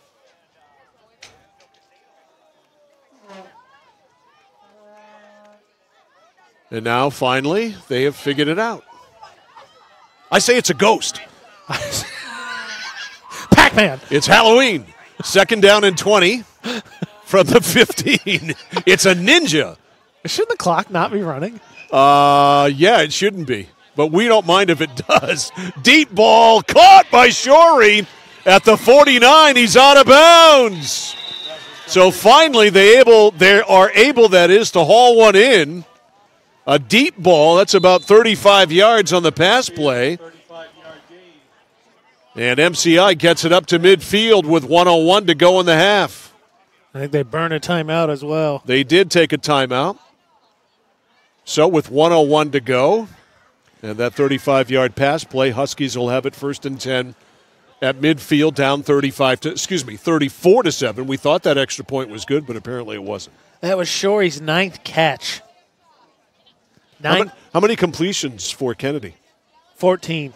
So he's 14 out of 30. 29. 29. And then okay. Shore's attempted That's right. free He's throws. attempted 2, yeah. Yeah, 14 for 29 for unofficially 121, 147, and a touchdown. Not a single rush by MCI. That's amazing. Not one at all. Rushing attempts. At all. Wow. Someone had lost their Alphon pass. Oh, Mike, that must be you. No. I thought I lost my phone earlier, but it was in my pocket. How about that, huh? The last like place I said, you looked. I need a Prevagen deal. I need Prevagen. It's happening. All right, 1st and 10 at midfield for MCI after the timeout. 2 to the left, 2 to the right for Caleb Kennedy. Winslow will only rush 4. Shuri in motion. Kennedy is hit, and Kurian had him in the grasp, and Kennedy got rid of it. Matt came out of a cannon there, and it's incomplete. Is there not intentional grounding at the high school level? Because that definitely didn't make it back to the line of scrimmage, I'm pretty sure. Was there a back near the ball? I didn't see. Let's take a look There one more certainly time. is intentional grounding in high school football. Is there anybody who is? He threw that to the game of charades. Is Okay. where the replay shows that ball landing. So the officials cut him some slack then. A little bit, I think. So 2nd and 10 at the 50. Kennedy in the gun. 2 to the left, 2 to the right. Low snap, handles it. Flips it. It's caught over the middle. The catch made there by Jackson Foster. Foster over midfield and down to the 35-yard line. Give him 15. A first down for the Huskies. And MCI takes another timeout. And he's Foster, slow to get up, too. He took a beating there at the end of that. Limps off right leg foot. Looks to be the problem. Timeout. So 1st and 10 when we get back to it at the 35-yard line of Winslow. 1st and 10. 15 of 31. Kennedy is 15 of 31. 31 pass attempts in one half for a high school quarterback in Maine. Or otherwise known as half a season for Lawrence passing game. Right. How about Gardner, the shellacking they put on Skowhegan yesterday? Well, Skowhegan, no quarterback. Jason Oben was out. That would help. So they just weren't up to it. Mulcahy got hurt in the first half, and Gardner just steamrolled him. Yeah, I'd say, well, the Skowhegan season kind of tale of two halves a little bit, minus the playoff game. Started, really with, I think, Mount Blue. They went up there and beat Mount Blue, but beating Gardner was a little bit of a surprise. I thought that was going to be a little bit more interesting, but obviously you mentioned those injuries, and I think Skowhegan, at least, not a ton of experience to start with. No. You start getting into the this two was, deeps. This was a definite bridge year. This was a pay the fiddler year for the great year they had last year on the overload of seniors who won them a state championship. You got the hardware. Sometimes you got to pay. Yeah. All right, look at this.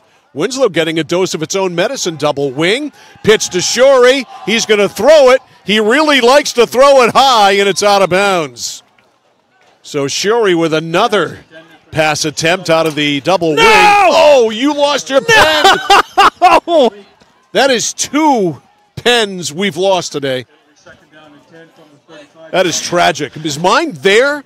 Mine is actually there. Yours is long gone. Mine's down underneath Do you the need bleachers. another pen? I have more. I have one. All right, because I have several more. If someone would retrieve that, would be very appreciative of it. Is there a reward, a bounty on that?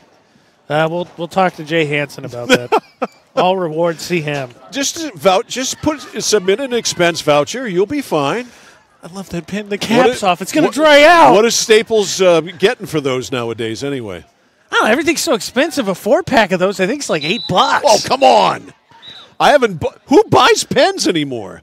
That's Don't you true. just steal them? Well, I like the nice gel ones. So no, look at you. Because I don't bring those to work because people do steal them. All hoity-toity with your pens. Okay, the clock should not be running. That was an incompletion. I know. This clock guy is a little off today. And do you have just one big mitten, or do you have two big mittens? I have two, but I need to write and run all the buttons. One big mitten. One of the few times I wish I was ambidextrous. 2nd down and 10 from the 35. Kennedy back to throw. Blitz by Fortin, just got it away. It's up for grabs, and it's caught by Shorey! Shorey with the catch on a 50-50 ball that Winslow couldn't get, and it's a 35-yard touchdown, and it's 34-13. Wow. Just wow. Like you said, 50-50 ball, so Shorey goes up and wins the battle, but not only that, because everybody converges on him, he then has a clear path to the corner of the end zone and scores his 2nd touchdown of the game.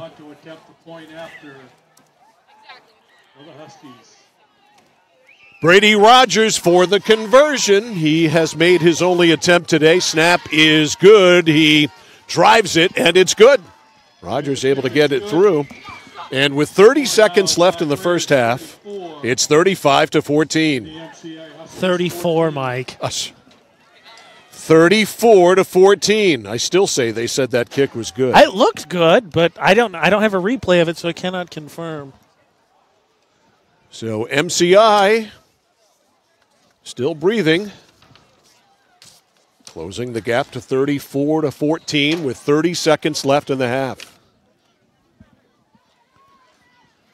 Well, like I said, that's what you're looking for. Winslow obviously has some time. We've seen what their special teams could do. I imagine that's the discussion in the MCI huddle right now. But MCI potentially doesn't allow anything crazy to happen, cuts it to 20 and gets the ball to start the 3rd quarter.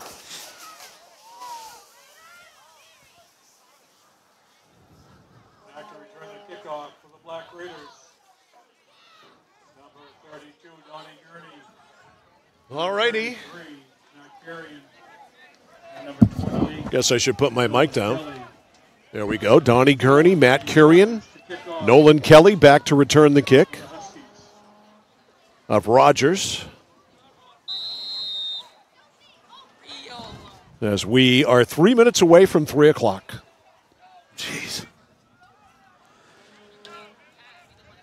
That's right. We're going to be packing up in the car to get to Coney.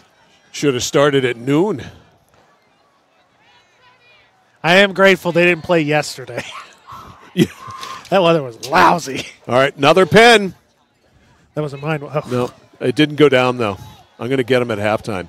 Here's a squibber, and it's loose, and Winslow finally able to get on it. Dose of their own medicine there. And why hasn't the clock started? Doesn't start till someone touches it, right? Yeah, he touched it. Oh, well. Hometown timekeeper apparently very much been in effect this late second quarter. So 1st and 10 for Winslow from their own 26 with a 34-14 lead. It's interesting, Parmelo obviously coming out to the huddle because potentially, in Kirian's a big play threat. Don't let me take that away from him, but I would imagine Fortin, you'd let him kind of drop back and sling it a little bit here, see if he can hit something early. So 1st and 10 from the 26. Winslow in a very tight formation, but then again, they always are. Parmelo, I hate that little flip, but it gets back there to Kirian. Matt breaks a tackle. He is hit, still going, he never stops. Matt Kirian trying to break away, and he fumbled. He fumbled. And it's recovered by MCI at the 49-yard line. So Kirian got 25 yards and then coughed it up. And that has been a problem for him this year. Sometimes I think with Matt, it's a matter of doing or attempting to do too much. In that case, just bouncing off of tackles, but then ultimately gets caught trying to spin around and someone able to just rip it away from him. So 20 seconds left in the half. And now they shift out of their set formation. The center all by himself with Kennedy. All the linemen out to the right and left respectively. Now Shorey goes in motion. Back to throw Kennedy behind a wall of blockers. The pass out there And it is complete to Foster. And now they're going to play hurry up. They set the ball down, and they'll have time to get one more play off. He's going to spike it. So he spikes it, and it stops the clock with 4.3 seconds left. And MCI will have one last gasp attempt at it. We have the flashcards going. That was a crazy formation, and I don't think MCI executed the way they wanted to. That would have been a perfect formation to run a double pass out of. Down and distance don't mean much here, but it's 3rd and 7. 4 to the right, 1 to the left for Kennedy. Let's see what kind of trick they've got.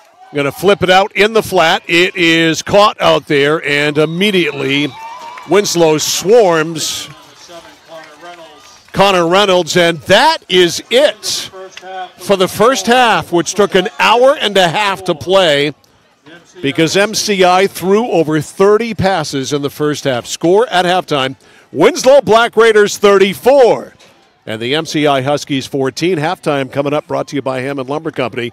That is after this on Sports Radio 1160. WSKW, The Score. 201 Tire Battery and Service and the Goodyear credit card for all your auto needs with great benefits. 6-month financing when you buy $250 or more. Subject to credit approval, terms and conditions apply. Double savings on select Goodyear tires via mail-in rebate. Accepted at Exxon and Mobil locations nationwide.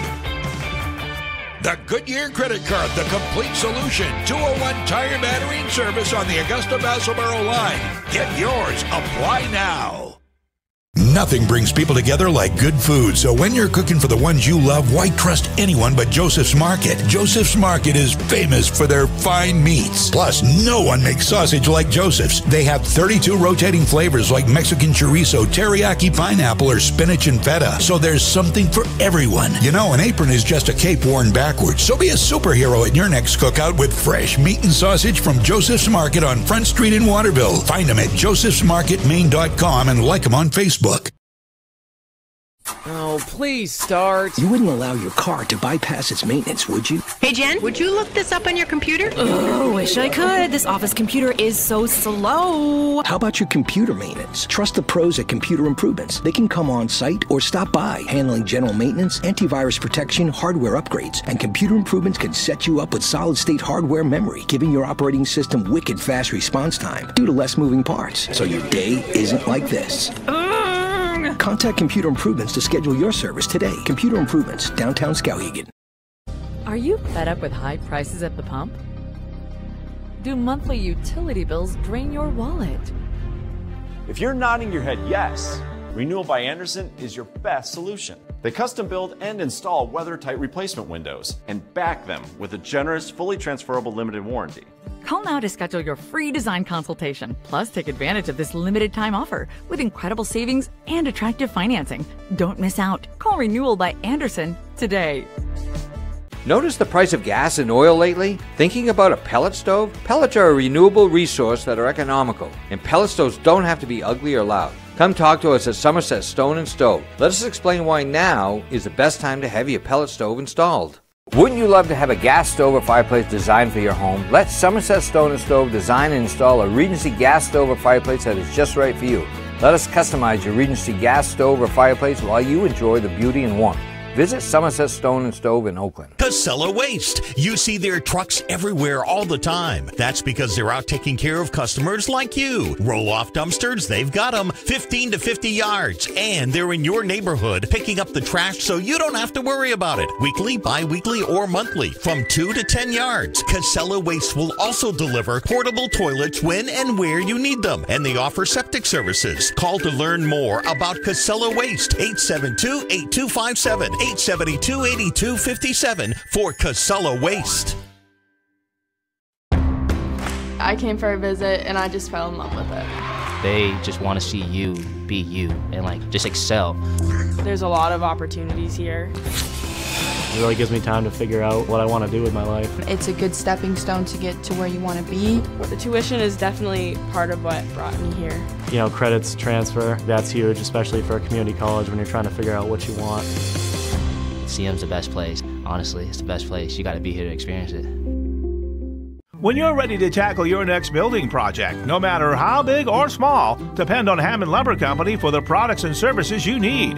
The knowledgeable staff at Hammond Lumber will be with you every step of the way and keep your project on schedule. From free estimating and project planning to design and drafting services, an extensive product inventory with a wide variety of brands to choose from, and of course Hammond delivers from any of the locations across Maine and New Hampshire.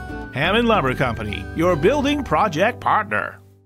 Randy Belanger purchased the Harry J. Smith Company over 7 years ago, knowing his customers expected the same quality service as they have always received for over 100 years. With 10 bays and 12 employees, we can have most of your repairs done the same day. Whether it's on your car, truck, or RV, we can handle it. Just call us and let us go to work for you. The Harry J. Smith Company, 13 Sanger Avenue in Waterville, keeping your vehicle on the road for over 100 years and doing it the right way. At PJ Diggs, they know septic systems. Maybe your existing system is failing or it's a new house lot. You need new installation. Call PJ Diggs. They can bring their site evaluator to design the right septic system. Headed to camp? Ditch the outhouse for a newly installed system. How about a septic system for your campsite? Imagine your own private campground. Already have a septic design? PJ Diggs can install it for you. Call 431-4299. That's 431-4299. At PJ Diggs, they know septic systems. 131 Hinkley Road, Cayman. Looking to begin or further your career in manufacturing and don't know where to start? Midstate Machine is in need of CNC machinists at our Winslow facility, where we manufacture components for some of the most exciting industries: aerospace, defense, power generation. I'm Jeremy Stanford, manufacturing manager, and I personally want to invite you to come learn about the great pay and benefits Midstate Machine has to offer. To apply, visit midstateusa.com. That's midstateusa.com, an equal opportunity employer. Come grow with us. Dixon's Country Market on the Neck Road, Benton has it all. Sunoco gas and 24-hour diesel, plus a jam-packed store with what you need to grab and go. And so much succulent food. Huge sandwiches, delicious wraps, and hand-tossed fresh dough-loaded pizza. They have drinks, snacks, fresh meat and cheese in their deli counter, plus local Lively's products that won't cost you a lot of money. And remember those whoopie pies? Delightful, delicious Dixon's Country Market in Benton, supporting local high school sports. Mike Violet, AJ Knight back here at Jerry Poulin Memorial Field in Winslow. Halftime of this Class D North quarterfinal game. Winslow in control. Raiders on top by a score of 34-14. Winslow took the opening kickoff and returned it to the, not the opening kickoff. Let's go back. No, they did take the opening kickoff. And they went 53 yards for a touchdown, a 13-yard run by Liam Fortin. The Hobby extra point made it 7-0. MCI, though, comes right back, and they tie the game up, and they did so on a short field. I can't remember why, because I didn't write it down. Fumble. A fumble. Thank you. Why didn't I do that? I didn't write that down. A fumble by Winslow at their own 28-yard line, and Caleb Kennedy a 4-yard pass on the play to Drew Shorey, and the extra point was good by Brady Rogers. 7-7 Winslow took control after that, though. Liam Fortin is second of 4 touchdowns in the first half, a 3-yard run there. That set up on a 60-yard kickoff return by Don Gurney. Hobby with the extra point. 14-7 at the end of 1. Winslow scored the next 20 points to make it 27 points in a row for the Black Raiders. Fortin a 9-yard run, capping off a 56-yard drive. Hobby with the extra point. 21-7. Fortin with another 4-yard run. Hobby with the extra point to make it 28-7. Then the first non-Liam Fortin touchdown of the day by Winslow on a 1-yard run by Matt Kirian. Apparently the extra point by Hassan Hobby was no good. It was 34-7 there. A late touchdown scored on kind of a jump ball on a long, deep throw. Shorey brought it in, and all of the Winslow secondary had converged on him. And they all kind of ran into each other, and Shorey just turned around, wheeled into the end zone. The extra point good, 34-14. Halftime is brought to you by Hammond Lumber Company, serving Maine and New Hampshire from 22 locations. Your building project partner. Find them online at hammondlumber.com. AJ's got some numbers. Yeah, for MCI, Kennedy finished the half 18 of 35. That's so many passes. 18 of 35 for 171 yards with 2 touchdowns. No official rushes. They rushed it once, and I think it came back on a penalty. So MCI did not run the ball once in the first half. On the other side for Winslow, Kirian's got 14 carries, 157 yards, touchdown, and a fumble loss. He's also got 2 catches for 22 yards. And then Fortin has 12 carries, 102 yards, 4 touchdowns, but he's also lost a fumble. So I believe, and actually, correct me if I'm wrong, Mike, all 14 of MCI's points have come via the fumble. Yeah, both their touchdowns off fumbles. It's been a problem that's cursed Winslow all year long. It hasn't gone away today. The difference being today, they're playing MCI, a team that's really struggled this year. And even though MCI has cashed in on 2 fumbles, 4 touchdowns, Winslow's just been able to run roughshod, and I mean run roughshod over them in this ball game. They cannot stop the run. Yeah, Kirian and Fortin again combined each over the century mark in the first half, 5 total touchdowns. They have 259 total yards on about 25 carries, about 22 carries. So they've dominated, and Fortin had a nice little pass to Kelly as well. But ultimately, turnovers. I mean, both touchdowns from MCI have come directly after a Winslow fumble. Got to hang on to the ball. Ball security. Every game we've been here this year, we've always ended up, whether Winslow won or lost, talking about ball security, and it just hasn't changed. And Kirian is obviously a really good football player. He's an outstanding runner, outstanding defender, does so many things well. His motor runs all the time, and I think that's part of what causes him to fumble. I think he is so focused on continuing the play that sometimes you forget there's a pigskin in your hands. Yeah, I mean, ultimately, I think we've done 5 Winslow games now, this being the 5th, and if I remember correctly, I had it tallied up for the Foxcroft Academy game, which was the last one we were here.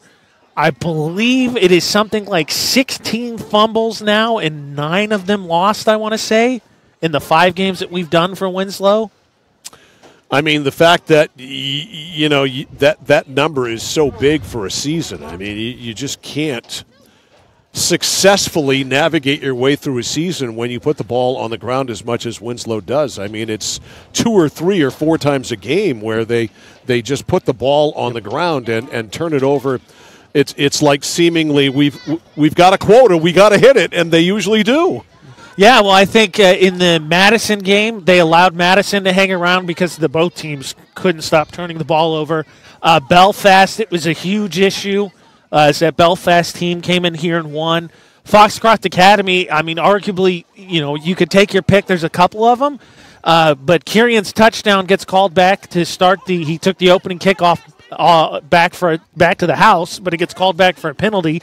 The next play, 22-yard pass completion to Costigan, but the ball gets ripped out of his hands and it goes the other way. Foxcroft Academy then just pounds the rock down the other way, takes a 7-point lead, and it just kind of felt like that drive they stole momentum back and just kind of hung on the rest of the way. But, I mean, that fumble there, you can point to him, I think, several times this season and talk about where Winslow would be, just cutting them down a few. Yeah. But it has not happened, that's for sure. By the way, happy Halloween to you and yours. Hope you enjoy your Halloween, are enjoying your Halloween. AJ and I are dressed up as very cold broadcasters for Halloween this year. It is 30. I think I nailed it, by the way. Yeah, I crushed it, absolutely, no doubt about it. It's Winslow 34, MCI 14 at halftime. Second half action is next. This is playoff high school football on the place for local sports, Sports Radio 1160, WSKW, The Score. Whittemore & Sons, your Coyote tractor dealer. Dependable sales and service for over 50 years. We are located on the Waterville Road in Skowhegan. Sales and service by a family who cares. Over Over 30 years ago, Paul and Jonna Bowen set out on a mission to help aging Mainers stay in their own homes. Assistance Plus grew from their passion, dedication, and integrity, where clients come first. Today, Assistance Plus serves not only the elderly, but clients with developmental and behavioral health challenges. Assistance Plus, here for you today and through all points of your life. For us, it's a family business that is steeped in tradition. You know, our relationship with Waterville goes back a long ways. Over the years, we've been fortunate enough to grow, and we've been able to grow with the town. We look at the work that we do as something bigger than just the sale of a car or the servicing of an automobile. We're here to be a part of something bigger than just ourselves by giving back to the community with our time and our energy, because it's all about taking care of people. Central Maine Community College in Auburn. Over 40 academic degrees and programs recognized as some of the best in the United States. Nursing, criminal justice, forensic, psychology, IT, education, culinary arts, and so much more. Offering one of the lowest tuition rates in New England. Plus, a top-seeded national champion producing athletics department. Central Maine Community College in Auburn. Find your passion. Go to cmcc.edu. 201 Tire, Battery, and Service and the Goodyear credit card for all your auto needs with great benefits. 6-month financing when you buy $250 or more. Subject to credit approval, terms and conditions apply. Double savings on select Goodyear tires via mail-in rebate. Accepted at Exxon and Mobil locations nationwide. The Goodyear credit card, the complete solution. 201 Tire, Battery, and Service on the Augusta-Vassalboro line. Get yours. Apply now. Nothing brings people together like good food, so when you're cooking for the ones you love, why trust anyone but Joseph's Market? Joseph's Market is famous for their fine meats. Plus, no one makes sausage like Joseph's. They have 32 rotating flavors like Mexican chorizo, teriyaki pineapple, or spinach and feta, so there's something for everyone. You know, an apron is just a cape worn backwards, so be a superhero at your next cookout with fresh meat and sausage from Joseph's Market on Front Street in Waterville. Find them at josephsmarketmaine.com and like them on Facebook. Oh, please start. You wouldn't allow your car to bypass its maintenance, would you? Hey, Jen, would you look this up on your computer? Oh, wish I could. This office computer is so slow. How about your computer maintenance? Trust the pros at Computer Improvements. They can come on site or stop by, handling general maintenance, antivirus protection, hardware upgrades, and Computer Improvements can set you up with solid-state hardware memory, giving your operating system wicked fast response time due to less moving parts, so your day isn't like this. Contact Computer Improvements to schedule your service today. Computer Improvements, downtown Skowhegan. Are you fed up with high prices at the pump? Do monthly utility bills drain your wallet? If you're nodding your head yes, Renewal by Andersen is your best solution. They custom build and install weather-tight replacement windows and back them with a generous, fully transferable limited warranty. Call now to schedule your free design consultation. Plus, take advantage of this limited time offer with incredible savings and attractive financing. Don't miss out. Call Renewal by Andersen today. Notice. Mike Violet, AJ Knight, along with Galen Neal, our videographer, back here at a very chilly Jerry Poulin Memorial Field as we get ready to go to the fourth quarter. And the kick driven deep by Winslow, and it gets back there, and it gets by Jack Chinquette, and Caleb Kennedy has to get on the loose football. And so hemmed in is MCI at their own 14-yard line. Oh, no, backs against the end zone. I'm sure they won't throw it from here. Dow! No way. 38 total pass attempts from MCI in the first half. 38. That's a lot. Excuse me, 39. That's even more. First and 10 from their own 14 for Caleb Kennedy. Flips it out left side, goes through the wickets of one receiver. That was Connor Reynolds to the second receiver, Barrett Walker. Neither one of them could catch it.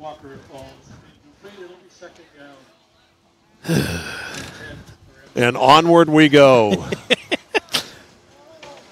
We do that have took 7 seconds. We do have scheduled that we're supposed to be in Coney this evening. We have no lights here, by the way, in Winslow either. Oh, that's a good point. So there's that. Kennedy on 2nd down and 10. Left side, throws. It's caught there in the flat by Connor Reynolds, and Reynolds able to stay in bounds and get to the 21, perhaps the 22-yard line.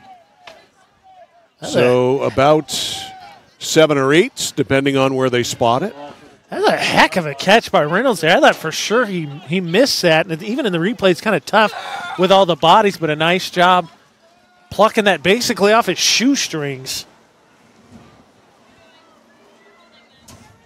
So it's 3rd and 2. 3rd and 2 for the MCI Huskies. Caleb Kennedy in the shotgun. Kennedy back to throw. Drifts over to the right, flips it down. It's up for grabs, and it's caught and picked up by Costigan. 25, 20. Costigan with a wall in front, and Costigan is down inside the 10-yard line with the interception. Davian Costigan on a ball that looked almost as if it was designed to be thrown to him, and he made the play. Yeah, that one just hung up there. I think you can see on our replay here near side, one of the receivers turns his head around. He's like, oh, there must be someone back there to snag that, but no. So a pick by Costigan. And it's 1st and goal, Winslow at the 9. Bimpson, the fullback. Fortin, wing right. Curian, wing left. Tucker Pomerleau, the quarterback. On 1st and goal at the 9. The pitch to Fortin. Fortin has a block in front, and Fortin is inside the 5. And Liam Fortin is down at about the 1-yard line. So he got 8. So it'll be 2nd and goal there. Winslow trying to add to a 34-14 lead.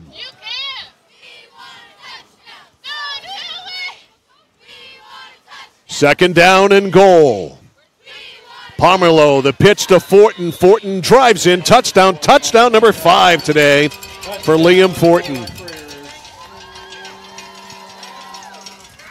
Fortin on a 1-yard run. Comes off the fumble. A short field. A 9-yard scoring drive. Comes at the 1:43 mark of the second. And it looks as if Winslow's going to try to make up for that missed extra point by Hassan Hobby by going for 2. So the Raiders will go for 2. Pomerleau at quarterback. Double wing. Pitch to Kirian outside, and Matt's going to score the 2. Kirian runs it in for 2, and it's 42-14.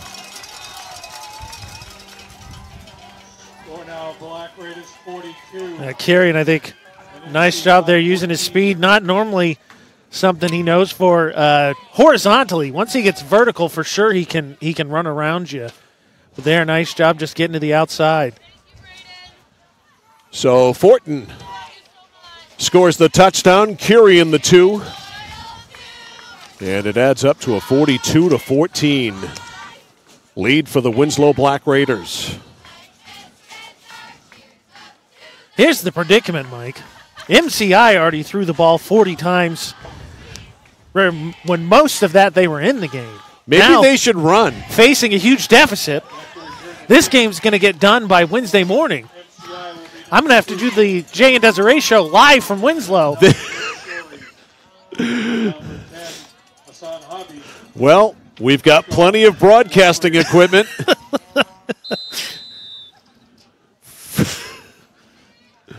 I can't feel my hands. Yep, me either. Neither can Galen, and he's got to run a camera. It's really cold. It's that wind, man. All right, a squibber. Chinquette at the 26 just decides to eat it. And that's where MCI will begin. their series here. 1st and 10 from their own 27, trailing 42-14. What we need to have happen here is Winslow to get another touchdown and an extra point and get us to a running clock. Factual. Those incompletions would add up a whole lot less. Right. There are people in the stands who may be rooting for that. Where in the stands? I took a straw poll. A vast majority is in support of this plan. 1st and 10 from the 27. Kennedy with 2 and 2. Kennedy, look at this. They're going to run. Kennedy may go. No, he's tackled by Kelly at the 48-yard line. The first rushing attempt of the game. And he breaks it for 21 and a first down. See, they need to run the ball. I mean, more than anything, you threw it 40 times just to keep the other team guessing. I think I would give it a shot. 1st and 10 at the 21-yard line. At least as the game of charades goes on, the clock is running. Heck, there was no doubt about that. That wasn't anything Kennedy saw. That was a clear QB draw the whole way. That was the way they drew it up. 1st and 10 from the 48. Now a delay. Kennedy checks with the sidelines. Kennedy calls for the ball. Back to the pass they go. Right side, it's Shorey. Shorey tackled by Costigan. But a completion means the clock continues to run. That's no fumble. Tackled by number 2, Davian Costigan. Costigan on the stop there on Shorey. 7 yards, it'll be 2nd down. Gain of 7, 2nd and 3. That was Shorey's 11th catch. Well, when you throw the ball 104 times, you're gonna everybody's gonna have 11 catches. 20. That was the 20th completion. 20 for 39 for Kennedy. 2nd down and 3 from the 45. 2 and 2. Bernier, the running back, for Caleb Kennedy. Kennedy throws it left side. It's caught out there. The catch made on the out pattern by Connor Reynolds. Connor Reynolds. Gain of 5 yards. It'll be a first down for MCI. Tackled by that was Reynolds' 6th catch. Addison. He and Shorey have 17 total catches. Ball spotted at the Winslow 40-yard line. 1st and 10 from the 40 of the Winslow Black Raiders. 2 and 2 for Caleb Kennedy. All spread out here. Bernier, the running back. Kennedy looking to the right, throws to the right. It's caught out there. Catch made by Jackson Foster. Doesn't get much out of it, but he caught it, and Foster's taken a licking today. And he gets up a little slow.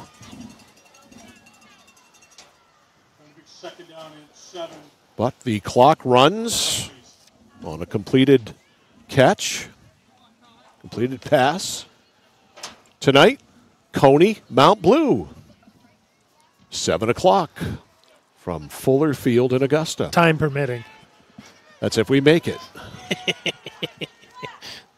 2nd down and 7 from the 37. Kennedy again, 2 and 2. Man in motion. That is Shorey. Kennedy being blitzed by Gurney, throws it. It's caught down the field. The catch made, and the turn inside by Connor Reynolds, and that should be an MCI first down. That's a streak, I think, of a 5 or 6 straight for Kennedy. Reynolds slow to get up here. Holden looks like his hamstring, maybe. Well, now he's up all of a sudden. And he'll have to come off because he was being attended to by the training staff. I'm going with cramps again. And a lot of them today. Now, he got the look as he hit the sideline there. Somebody who's fighting a leg cramp. All right, clock begins to run again. 1st and 10. Looks like it's the 21. There's an ace of spades in the Detroit Lions over there for sure. Galen getting a good zoom in here as they break into formation. Yeah. That's just so funny to me. There's got to be a simpler way to get a play into a quarterback. 1st and 10 from the 22. Kennedy from the shotgun. Fades back, looks left, throws left, caught there. And to the middle of the field, I believe that is Jackson Foster on the catch. Check that, it's Barrett Walker on the catch. Pass is complete to number 26, Barrett Walker. So Walker with the catch, and he got about 9. So it'll be 2nd down and 1. Gain of 8 yards. It's going to be 2nd down and 2. Well, in order for our dreams to come true, Winslow needed a stop. They're not getting it. 2nd down and 1 from the 8. Kennedy under center. Doesn't like something. They look at the boards again. Now he goes to the shotgun. 2nd down and 1 from the 8. Back to throw. Throws left side. It's incomplete. Had him there. That one just spiked in the dirt. Caleb Rush, the intended receiver. So it'll be 3rd and 1 from about the 11-yard line. 3rd down and 1. Now the card holders shift. You got to know where you are when you're doing this. Some kind of order.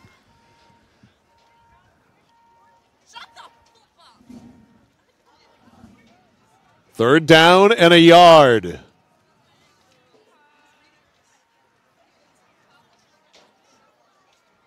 Kennedy in the shotgun. Back to throw, looking, lobs it, end zone. It's picked off! Costigan intercepts it. It's a touchback, and our dream is still alive. Costigan, a nice job here, as you'll see on the replay. Not only to track this down over his shoulder, but has put his feet down. I think he got not only 2, I think he got 3 in.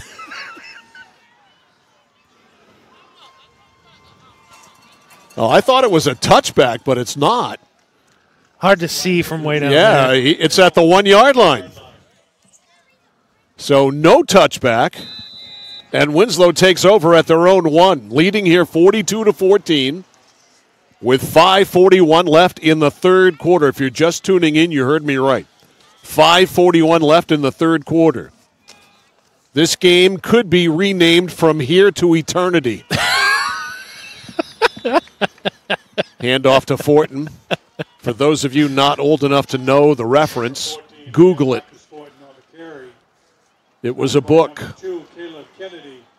that became a movie.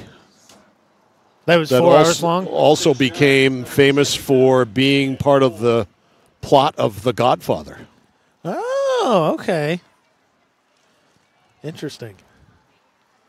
2nd down and 4 from the 8.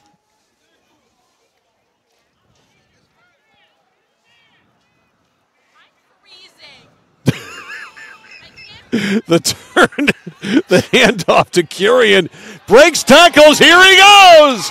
Matt Curian down the sidelines, and out of bounds he goes at the 48-yard line. Caleb Kennedy ended up saving the touchdown, but Curian runs it all the way out to the 47-yard line. That's a 39-yard gain. 196 yards for Kirian. Heck of a run for Matt. 1st and 10 from the 47. Pomelo going to throw it. Back to throw, airs it out. Kirian is there, makes the catch, 30, 25. Trying to tackle him there is Jory. They're going for the ball, and Kirian with a tremendous run after the catch. He added 20 onto that, and it may be goal to go for Winslow. It was until Nolan Kelly shoved the MCI defender who wouldn't leave Kirian alone. So it is 1st and goal. We have a flag down, too. The penalty's on MCI. It is a personal foul, so this will be half the distance. So in The Godfather, remember at the beginning in the wedding scene, Johnny Fontaine goes in to talk to Godfather, and he gets all weepy over the fact that he isn't going to be allowed to get that movie role about that war flick. That war flick was From Here to Eternity. Interesting. Which of course was based on the character of Frank Sinatra, getting that part in that war movie. So there you go. First and goal at the 4. Pomerleau brings him out, sets him down. Pitch to Fortin, not a great pitch. That one was a parachute, but Fortin still could have scored his 6th touchdown of the day. Flag there late on the play. Curious to see what this is. We'll wait and see before I write it down. Actually, 2 flags. It's holding on Winslow, so no penalty, no touchdown. There's another question for you, Mike. What's the most touchdowns in a high school game in Maine? Rushing touchdowns. We're gonna have to do some research. Once I get my car warmed up, if we actually get done in time, I will do some research. Because that would have been Fortin's 6, and obviously still an opportunity here, even with the penalty backing him up to first and goal from the 14. So it goes back now to first and goal at the 14-yard line. First and goal at the 14. Pomerleau brings him out double wing. First and goal at the 14. The pitch, Curian has blockers in front, can't find a seam. Now he does weave through. Curian, boy, does he go down hard. And Matt is near the 5-yard line. He worked like the devil to get that far. I had to tell you, I thought he was going to throw it because it looked like he was staying real lateral for a second, but he was just waiting for that cutback to develop. Waiting for just any old seam there. And finally, a little one opened up. So he gets down to the 5. Wow. Second and goal there. That sure didn't look like 9 from here, but no, it is. Second down and goal, the wide side, the left side. 205 yards for Curian now. He's had a day. Pomerleau's going to throw it. He throws it to Curian. Curian, touchdown. Just curled out of the backfield, and Pomerleau put it right there. And it's 48-14. It's a 5-yard touchdown pass to Matt Curian. His 4th catch also, by the way. Something a lot this season we haven't seen. Obviously, as Winslow's kind of evolved its passing game, but another way to get Curian involved with some touches. So Hobby here with a chance to put point number 49 on. It is up, and it is good. And with 3:24 to go in the third period, Winslow 49 and MCI 14. A very big extra point as well, because now MCI struggling to convert offensive plays, now finds himself facing a running clock. So the football gods are shining on us. With that, so that pass, Winslow in totality, because Fortin has thrown 2 passes, they are 5 for 5 throwing, but they've attempted 5 passes. MCI, on the other hand, has dropped back 49 times and has run the ball once. Heck of a run, too. Yeah, it was 21 yards. Yep. It's a heck of an average. One rush for an average of 21 yards. If I told you that MCI was going to average 21 yards a rush today, what would you have said? Well, I would have guessed Winslow would have run. I said that game would have been done in 45 minutes. Yeah. All right, Hobby to kick off. Shorey and Kennedy back to return. They go short with it, and Chinquette gets on it. Tell you what, Winslow's really got that down, because I thought, oh, that's going to go out of bounds, but that died right on the sideline. Well, it's also 38 degrees, and the ball is like a concrete block at this point. That's fair. I see what you're saying. It's not a fast-moving day. I got it. All right. We do have a fast-moving clock, though. The clock is rolling. with the lead at 35 or more. We're at 3 minutes left in the third. What time is it? It's 3:39.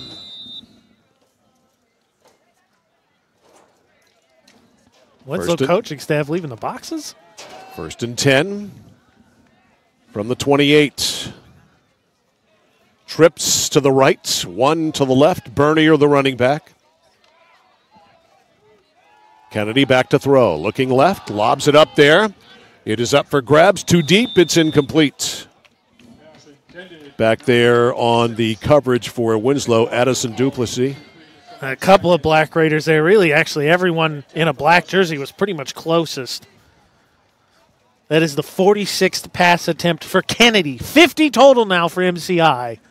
And I dare to say, I don't think Mike Violet has seen in his career too many games where one team has thrown the ball 50 times. I'm thinking, and I probably shouldn't even bother because I don't think it can be true. With a quarter still to go. I know, 2nd and 10 from the 28. That's just wacky. Kennedy, left side, throws it. It is caught out there, left side by Barrett Walker. No, he dropped it in the end. It's incomplete. And that's not good. My player boards have just blown away. Luckily, there's some good Samaritans. Thank you, sir. You're a very good man. Okay, you're not, but I appreciate the gesture. You said you're not. I think you are. You're a very good man for going to get that for me. And here's another very good man coming right here. Sir, thank you very much. Much appreciated. Thanks. Can't put these things down for a second today. You can't. All right, 3rd and 10. 1:15 left in the third quarter. Look at this. Kennedy's going to run the football. He bounces off.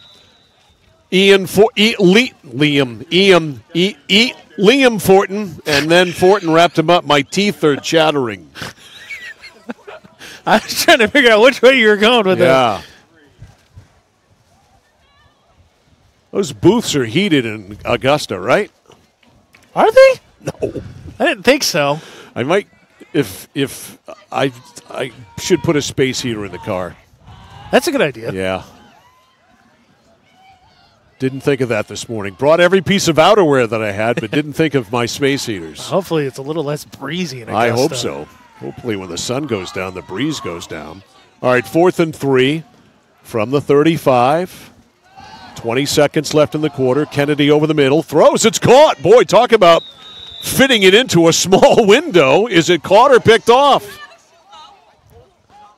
Now, Winslow would have been better off to drop it, but it's picked off. It is picked off, and that'll be the final play of the third quarter. Nope, it's not picked off. First down. It's a first down. No interception, a completed pass to Shuri. That's the third quarter. The score after 3, Winslow in the catbird seat. The Black Raiders 49, MCI 14. We are back after this on The Score. Notice the price of gas and oil lately? Thinking about a pellet stove? Pellets are a renewable resource that are economical, and pellet stoves don't have to be ugly or loud. Come talk to us at Somerset Stone & Stove. Let us explain why now is the best time to have your pellet stove installed. Wouldn't you love to have a gas stove or fireplace designed for your home? Let Somerset Stone & Stove design and install a Regency gas stove or fireplace that is just right for you. Let us customize your Regency gas stove or fireplace while you enjoy the beauty and warmth. Visit Somerset Stone & Stove in Oakland. Casella Waste. You see their trucks everywhere all the time. That's because they're out taking care of customers like you. Roll-off dumpsters, they've got them 15 to 50 yards. And they're in your neighborhood picking up the trash so you don't have to worry about it. Weekly, bi-weekly, or monthly from 2 to 10 yards. Casella Waste will also deliver portable toilets when and where you need them. And they offer septic services. Call to learn more about Casella Waste. 872-8257. 872-8257 for Casella Waste. 1st and 10 for the MCI Huskies at the 47-yard line of Winslow. As we move to the fourth quarter. Winslow in front, 49-14. Kennedy is going to run it to the 45 to the 44. Kennedy gets about 3.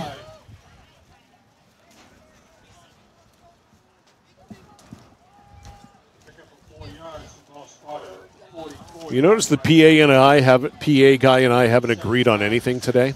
Yeah, because I don't see that on the 44. I see it on the 43. Because as you once told me, you can't call it the 44 and a half. Right. You got to call it either the 44 or the 43. It's the 43 in this case. I'm with you. Second down and 6. Back to throw Kennedy. Over the middle, shoots it up there. It's picked off. Nolan Kelly picked it off at the 28-yard line, returns it near the 40-yard line, and Kelly with the pick, and Winslow with the ball. That is the third interception, and every single one of them has been in this second half. A lot of black and orange in the vicinity. Kind of an easy pick.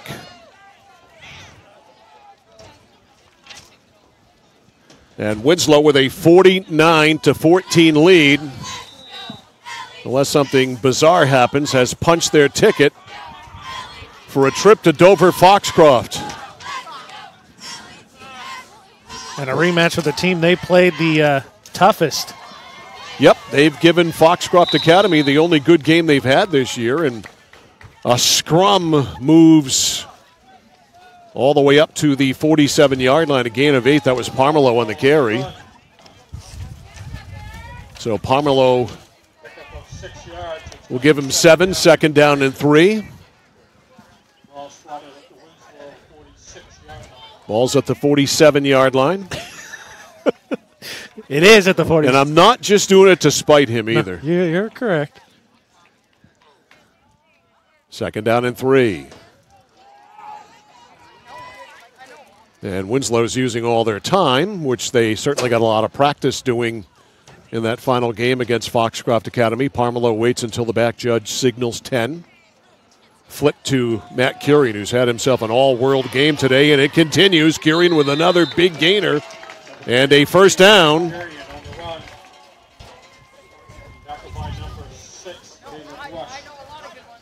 Rush on the tackle. Winslow advances it to the 40. First and 10 Winslow, 9 minutes to go. Carrying now 218 yards on 17 carries. He's had a marvelous day. First and 10 from the 40. Parmelo waits out the back judge.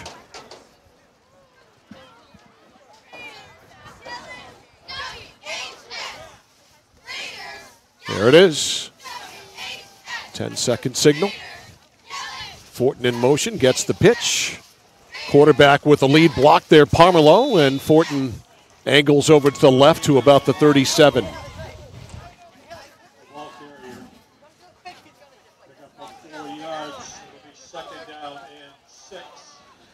Fortin, a heck of a game, too. Kurian more so the yards. Fortin now 121 yards on 16 carries. Of course, he has 5 touchdowns. Yeah, 5 touchdowns. Ball at the 36, second down. About 6.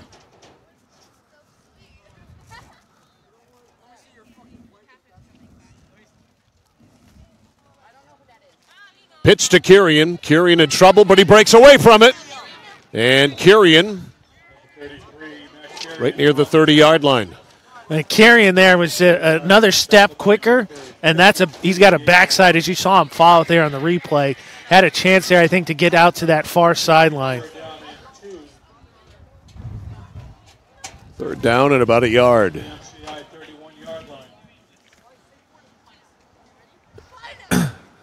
$7:25 left. The issue has not been in doubt for a while. Third and about a yard. The Pomelo push. And it looks good. Good to see, obviously, Parmelo coming off that broken collarbone. Clearly no hesitation about getting him some contact because there's no way to avoid contact when you got the push. Right.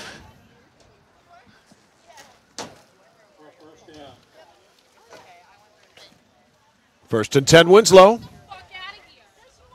Ball at the 30. Coney and Mount Blue tonight at 7.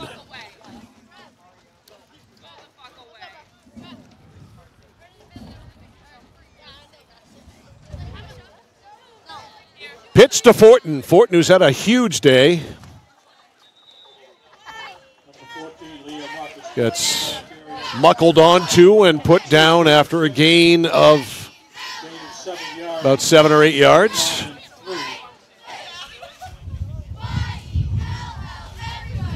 Yeah, 128 yards for him. So between him and Kieran, you've got 35 total carries for 351 yards. That is a day.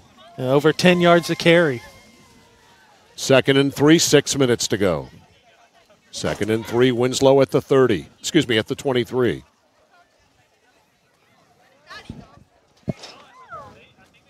Pomerleau, handoff, Bimson. And Bimson with a rare carry today. And Bimson veers off to the right. And to the 17 and a first down. His second carry, and there's 6 total ball carriers today for the Black Raiders. 1st and 10, Winslow from the 17. As they try to go over 50.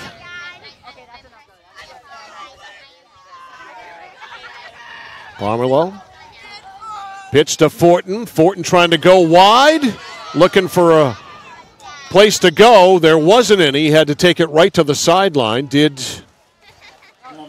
get inside the 10. He's got to be close to the first down regardless. See where they spot him here.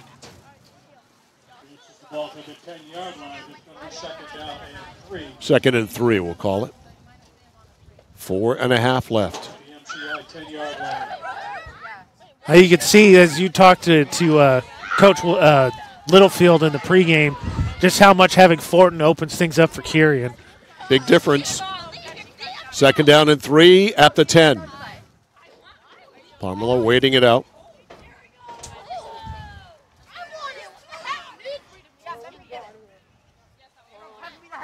Under center, hands off to Bimson. Off right tackle.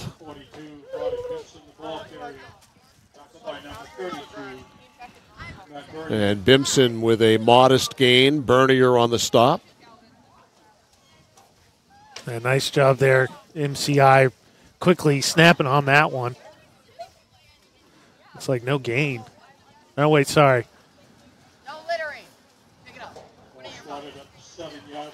Oh, you got just enough then. So it is 1st and goal at the 7.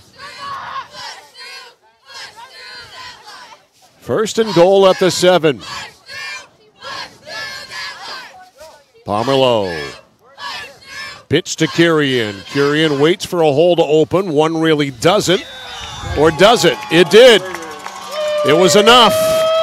And Kirian goes in.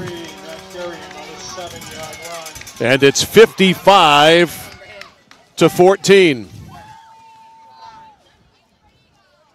Kirian, I think, a little bit of a reward there for being the workhorse, as Fortin's got 5 rushing touchdowns on the day. So Hassan Hobby will attempt the conversion. He has missed one. That one he missed as well. Wide left. So the Winslow lead will stay at 55-14. Matt Kirian with a 6-yard touchdown run. At 230 yards on 19 rushes. That's his 2nd rushing touchdown. He's also got 4 catches for 71 yards and a score. So in total, 23 total touches for Kirian and just over 300 total yards. He's had a remarkable day. That was an all-pro day. Not to mention he had one huge kick return. So all-purpose yards, I think, easily over 350. He is the man.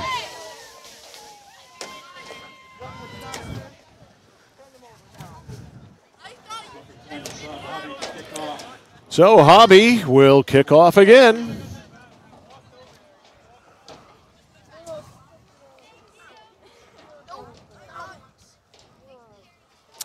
3:17 on the clock.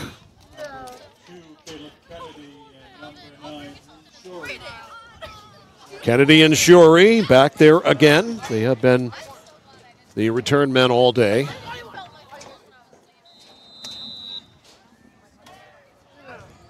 And here's Hobby's kick. Fairly deep. Shuri at the 18 to the 20, 25, outside to the 30, 35. And he rolls out of bounds right around the 42-yard line. Nice return there by Shuri.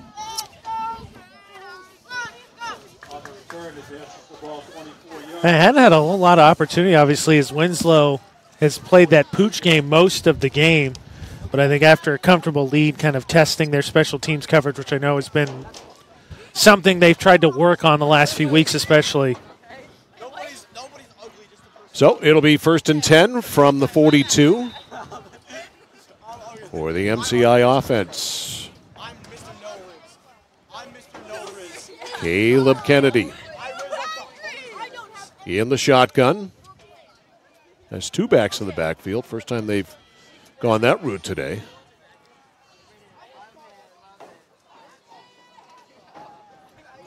A little shovel and cranking to the outside for Reynolds there. Yep, I'll get it. Connor Reynolds gets outside. All that work only gets up to about the 43, so really a gain of 1. Yep, a lot of work for a yard. Under 2 minutes.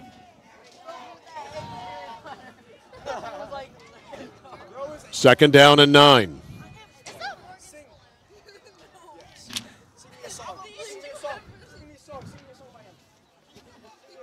Kennedy in the gun. Back to throw it. Loads it up. Right side, Shuri triple teamed, and did he come down with that? No, it is incomplete. It was almost completed there in a maze of black and orange. That's Kennedy's 50th pass attempt there. There's a ton of Raiders jerseys there, like you said, but Shuri, I think, really the only one that got a hand on it. 1 minute to go. And Winslow will advance. A playoff victory for the Raiders. Going to be curious to see, again, Winslow gave Foxcroft Academy by far their best game all season. Now you get Parmelo back and you get Fortin back in the backfield. Kennedy back to throw. Left side, ball is thrown and caught out there on the left sideline by Barrett Walker. And Walker to the 49 of Winslow, close to a first. And if MCI goes through all the theatrics to get the play in, they won't have time. 14 seconds left. They do this quicker. 8 seconds left. Kennedy gets it off. Barring a defensive penalty, final play of the game downfield. It is intercepted, and that is it. This one is over. Final score, Winslow 49, MCI 14. The postgame show coming up on The Score. I came for a visit, and I just fell in love with it. They just want to see you be you and, just excel. There's a lot of opportunities here. It really gives me time to figure out what I want to do with my life. It's a good stepping stone to get to where you want to be. The tuition is definitely part of what brought me here. You know, credits transfer, that's huge, especially for a community college when you're trying to figure out what you want. CM's the best place. Honestly, it's the best place. You got to be here to experience it. When you're ready to tackle your next building project, no matter how big or small, depend on Hammond Lumber Company for the products and services you need. The knowledgeable staff at Hammond Lumber will be with you every step of the way and keep your project on schedule. From free estimating and project planning to design and drafting services, an extensive product inventory with a wide variety of brands to choose from, and of course, Hammond delivers from any of their locations across Maine and New Hampshire. Hammond Lumber Company, your building project partner. All righty, Mike Violet, AJ Knight back here post-game. Poulin Field and Winslow. Raiders roll in this one. They win it 55-14. This was really never a game. 14-7 Winslow at the end of one. Liam Fortin had 2 touchdowns in the first quarter. He scored 2 more in the second quarter, along with a touchdown by Matt Curian. It was 34-14 at halftime. In the third quarter, Fortin and Curian with touchdowns to make it 49-14. Then a touchdown by Curian in the fourth quarter to make it 55-14. The Black Raiders romp, and they move on in the playoffs to play Foxcroft Academy, AJ. Yeah, who they gave a good game. Now you get Parmelo back on a day today, pretty cold, a little bit windy. You don't see them, I think, really get too much into the bag with the passing game, but I think you saw a little bit more so, I think, for Parmelo. I think more than anything, right, just trying to get him in that position where he can feel that first hit and realize he's going to be okay and get him a little bit more comfortable. But I think more importantly, Liam Fortin being that opposite wingback from Matt Curian really opens up that running game. Indeed it does. That's for sure. And Winslow moves on, lives to play another day. Foxcroft Academy is their next opponent. MCI, meanwhile, done after a 1-9 regular season. Couple numbers for you. Kennedy finished 26 of 52.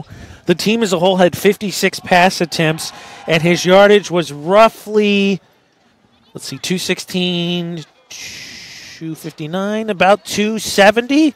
280, 2 touchdowns, only 4 rushing attempts all game for MCI. On the other side, only 5 total passes for Winslow between Fortin and Parmelo. Curian caught 4 of them for 71 yards at a touchdown, also had 230 yards, 2 scores, a fumble loss on the ground, and then Fortin had 18 rushes, 135 yards, 5 touchdowns, but he also lost a fumble. The search and rescue mission for the pen, successful. Galen Neal, you can hunt moose, and you can also hunt pens, my friend. Figured, if he can catch a moose, I think he can track down a pen with pretty his easy. bare hands when it comes to the pen. He did use a gun to bring down the moose. All right, that's going to do it for us. We're going to wrap it up here. We are going to pick things up and head off down to Augusta. Yeah. And in the 25-minute drive, maybe we'll warm up. We shall see. But for Galen Neal, the hunter and the gatherer, and for AJ Knight, I'm Mike Violet saying so long from Poulin Field and Winslow. Final score in this one, Winslow Black Raiders 55 and the MCI Huskies 14. This high school sports presentation on the place for local sports, The Score, has been brought to you by Central Maine Community College, Central Maine Motors, Hammond Lumber Company, Midstate Machine, Whittemore & Sons, Somerset Stone and Stove, 201 Tire Battery and Service, BJ Diggs, Renewal by Anderson, Assistance Plus, Joseph's Market, the Harry J. Smith Company, Computer Improvements, Casella Waste, and by Dixon's Country Market. For all your local sports action, keep it right here on the place for local sports, The Score.